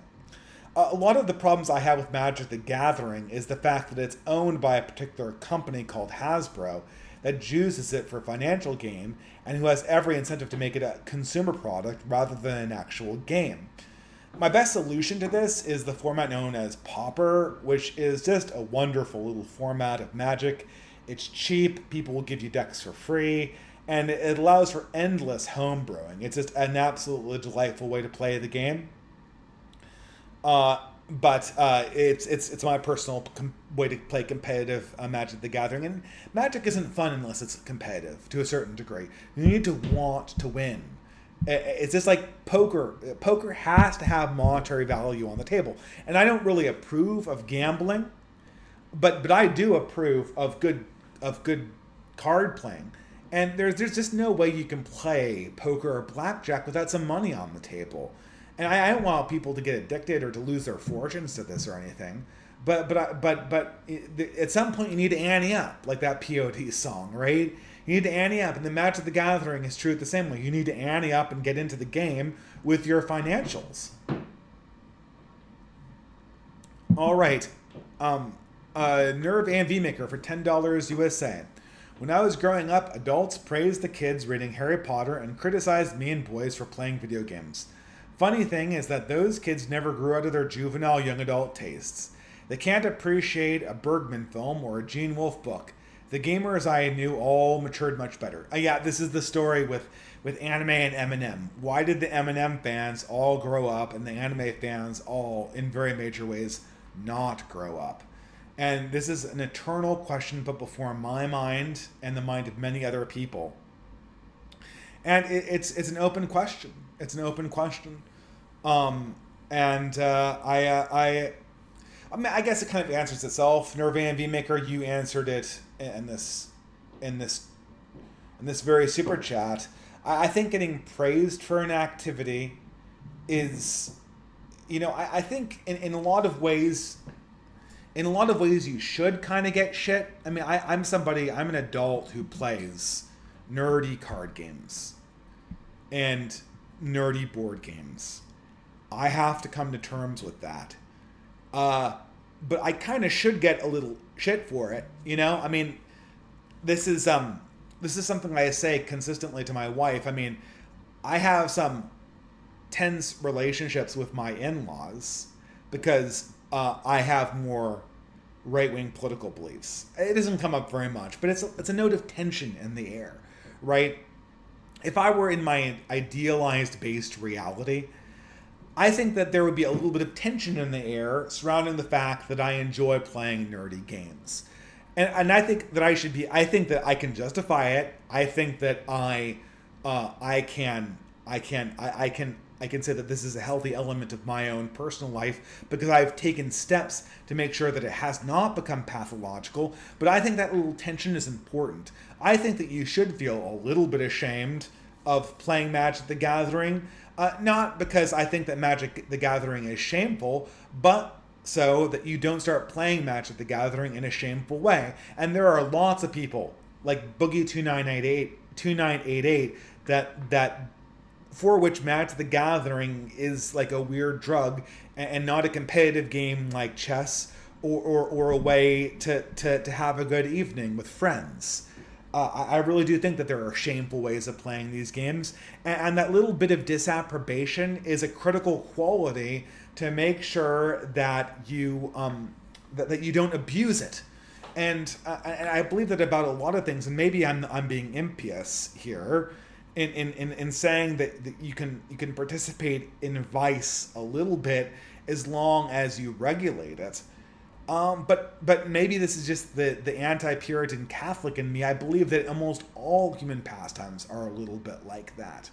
We're all going to have our guilty pleasures. If it wasn't a guilty pleasure playing Magic the Gathering, it would be a guilty pleasure reading pulp novels like Conan the Barbarian 100 years ago, or H.P. Lovecraft. There are always going to be these guilty pleasures. Guilt exists for a reason. That reason is to drive you to the more aspirational things. But thank you very much. Asteroidal Assassin for $3 USA. Dave hasn't seen all the good animes. There's a Muslim anime about Cain and Abel. Well, based, I guess, a Muslim anime. I mean, is the story of Cain and Abel so involved that it requires an anime? Of all the characters in the Bible, Cain and Abel seems to be one of the ones that requires the least amount of elaboration. Certainly, least of all, I should say, in anime form. But hey, I'll take your word for it. I mean, the R. Crumb version of Genesis I thought was a masterpiece, just speaking from my own preferences. Being a fan of both Torah and R. Crumb as a Gentile man myself personally. Nervan V Maker for $10 USA. Your comments on gaming being isolating makes me realize how different my experience with it was. I played big games from 2005 to 2012 with my best friends. We took turns playing stuff like BioShock and Demon's Souls.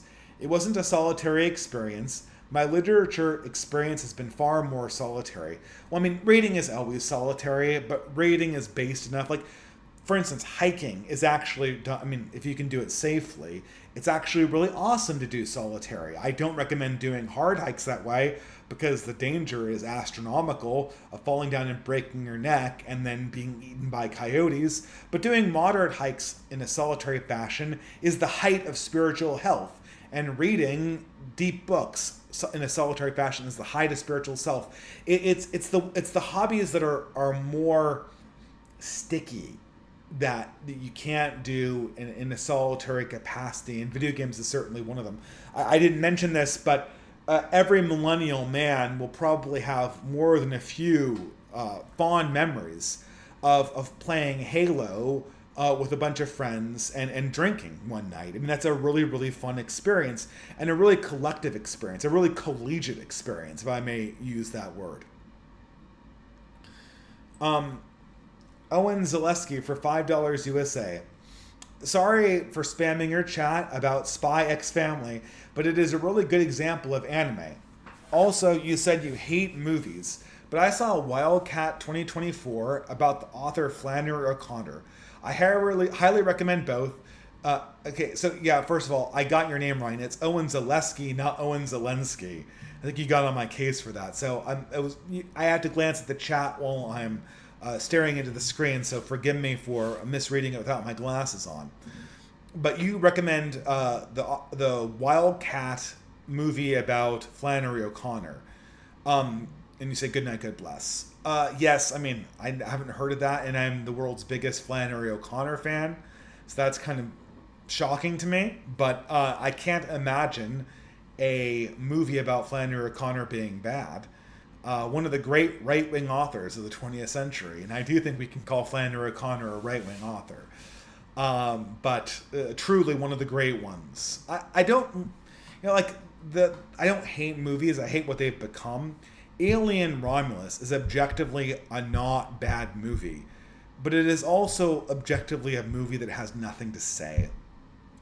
And I don't know if I can forgive it for having nothing to say, which is my main problem with it. It's hard to forgive a movie that has nothing to say.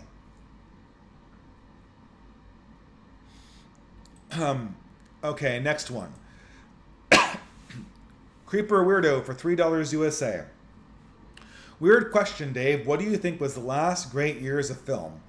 I've been watching a lot of movies from the 2000s and earlier. I rewatched Better Off Dead with the family and loved it. Better Off Dead was a completely surreal teenage John Cusack movie that's very notable for having a few scenes in it where it feels like the teenager that he plays must be on acid. I imagine there's more than a few memes that come from Better Off Dead, but it's a good movie. I remember it pretty fondly. The last good years for movies, I would say that the last year where I remember seeing, like I said, the last movie that I remember seeing in the theaters that wasn't a horror movie that was notably really good was Manchester by the Sea. And there were a few movies. I think Hell and High Water came out the same year, both 2016. And both were remarkably good movies and communicated a spirit that I don't remember seeing in many movies that came after them. But then I think Trump, it was really the Trump presidency. And subsequently, and I think the two things that killed Hollywood movie making were the Trump presidency and the Me Too movement, which meant essentially that we got rid of all of the old school talent that had been kind of carried over from the 20th century, and Hollywood committed itself to just making wall-to-wall political propaganda. And I think 2016 was the last year that I really remember. Afternoon nap for $5 USA.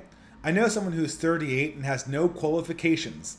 They want to study or do something more with themselves. Is there any hope for themselves? What would you suggest? Look, guys, this is one of the things about the modern world you have to understand, is that everyone is constantly retraining and doing new jobs. This is just going to be how things are in the modern world. And you just have to keep your ear to the ground for opportunities. Now, I don't know this guy personally, but the industries that are really up and coming these days seem to be, I would say, services for. I think that I don't know. If I were starting at 38, I would be looking into doing some kind of business, and I don't. A lot of people call this job stacking, but this is what I would try doing. Is I would try training yourself or getting on the site training for a job that seems to be more or less secure technologically speaking. So something where they really want to have a human agent on the scene in order to, something that requires some amount of value judgment being made, which are most intellectual jobs if we're really honest about it, which is why the AI revolution is not happening as badly as it could be in the present era.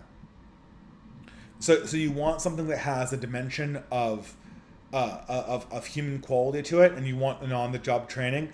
And then on the side, I would try to combine that with a private business that largely focused around buying and selling products that are valued by the community and that provide a service in delivering them. There is one thing that I think is something that could be done a lot better is food.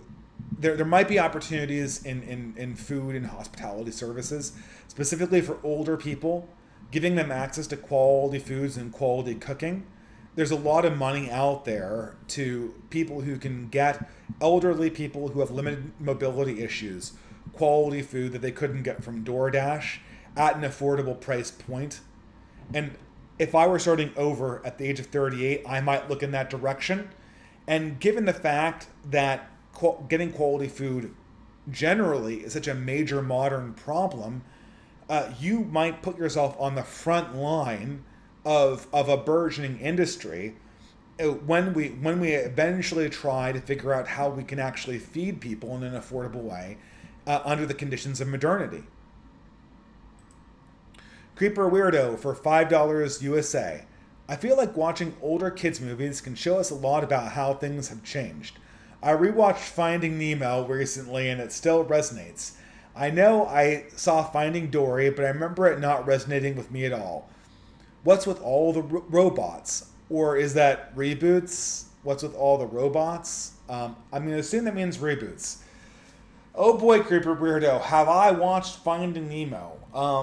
I drove across the entire continental United States this month, and I think I heard Finding Nemo. I think I saw it once, and I heard it probably 20 times. Finding Nemo again and again and again and again and again. And this trip across the United States was the trip where my son discovered hiking and discovered national monuments with very, very steep drop-offs. and I was constantly trying to pull him away from precipices. And so by the end of the trip, everyone in the family was calling me Marlin because I was constantly panicking about his safety. And yes, I got a little bit too much Finding Nemo, much more Finding Nemo than I would have liked ordinarily. All of those early DreamWorks movies were phenomenal because the authors genuinely had human stories to tell, and it's just so hard to tell them with a contemporary set of writers. Take, for instance, something like The Incredibles. I mean, The Incredibles it's practically a right-wing movie. It's essentially is a right-wing movie when you think about it. And just other elements that come in from things like Toy Story or Up. The center of Up is a heterosexual romance, and everything else really is embellishment on that central heterosexual romance. And I don't think Hollywood even has it within them to portray something like that with sincerity, because it's the existence of a successful heterosexual marriage is something that it's offensive to people. It creates within them a certain amount of awareness that I don't think that they really want to think about or dwell on. Anyway, thank you very much. If you ask me what's about all of the reboots, it's pretty obvious that Hollywood's completely out of ideas and is way too risk averse to make something original. The problem is that there's a lot of good movies to be made, but there are no non-right-wing ones. And so all good movies that are made will kind of smack of being right-wing from the outset. Redacted for $5 USA. There's a subset of anime that is much more political and based. Legend of the Galactic Heroes, Gundam, stuff by Jun Urobuchi.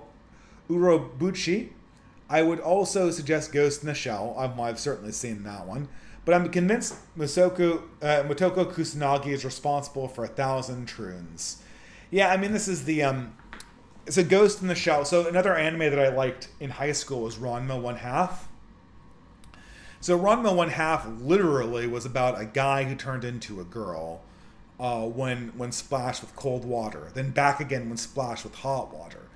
Now, Ranma 1/2 was originally written by a woman, quite obviously trying to lampoon kind of weird Japanese hang-ups around sex and sexuality.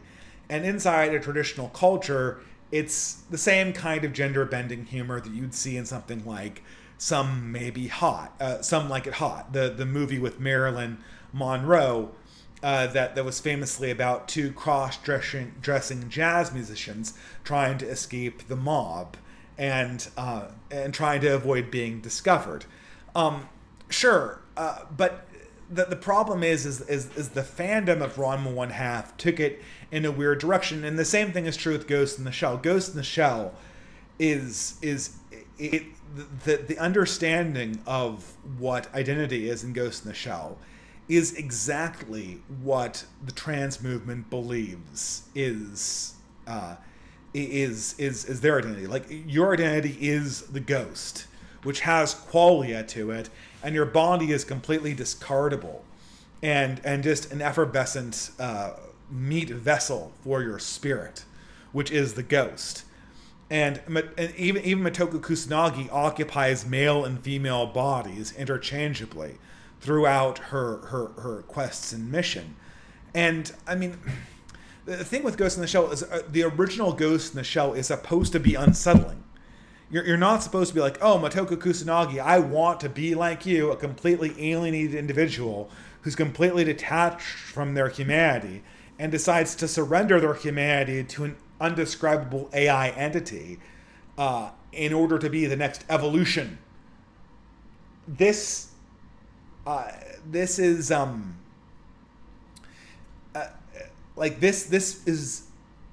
I don't know. I don't think I can speak for the original creator. Actually, I think the original creator The Ghost in the Shell, like many other animes, the original comic book it was based on was very much pulp, like Conan the Barbarian. There's another comic book called Rurouni Kenshin that's similar. That then when they made the actual anime, they made it much more serious and much more historically accurate because the director wanted to communicate something that was deeper. And I think that the director of Ghost in the Shell wanted us to look on this development as a negative thing. There's another similar anime called Serial Experiments Lane. Serial Experiments Lane it wants us to see disembodiment and alienation brought about by the internet as a negative thing. But people look at this anime like it's instructive. And very, very ironically, the people who miss the point of Ghost in the Shell and Serial Experiments Lane are the very people who, every time you introduce them to a novel reading of Starship Troopers, will immediately go for their media literacy credentials. So, there's that, right? But, yeah, I mean, this is the problem. This is also what I said, that there's no art outside of some kind of moral or aesthetic concept of rightness or wrongness. Does Ghost in the Shell have anything to say that is not simply a depiction of... does Ghost in the Shell have anything greater to say than simply don't live in this reality or don't have this kind of point of view towards the body? It kind of doesn't. In many ways, the Troon's reading of Ghost in the Shell is in some ways deeper than is the reactionary reading of Ghost in the Shell. In a similar way to the reactionary reading of Warhammer 40k or Starship Troopers is deeper, or Dune is deeper than the progressive reading of it.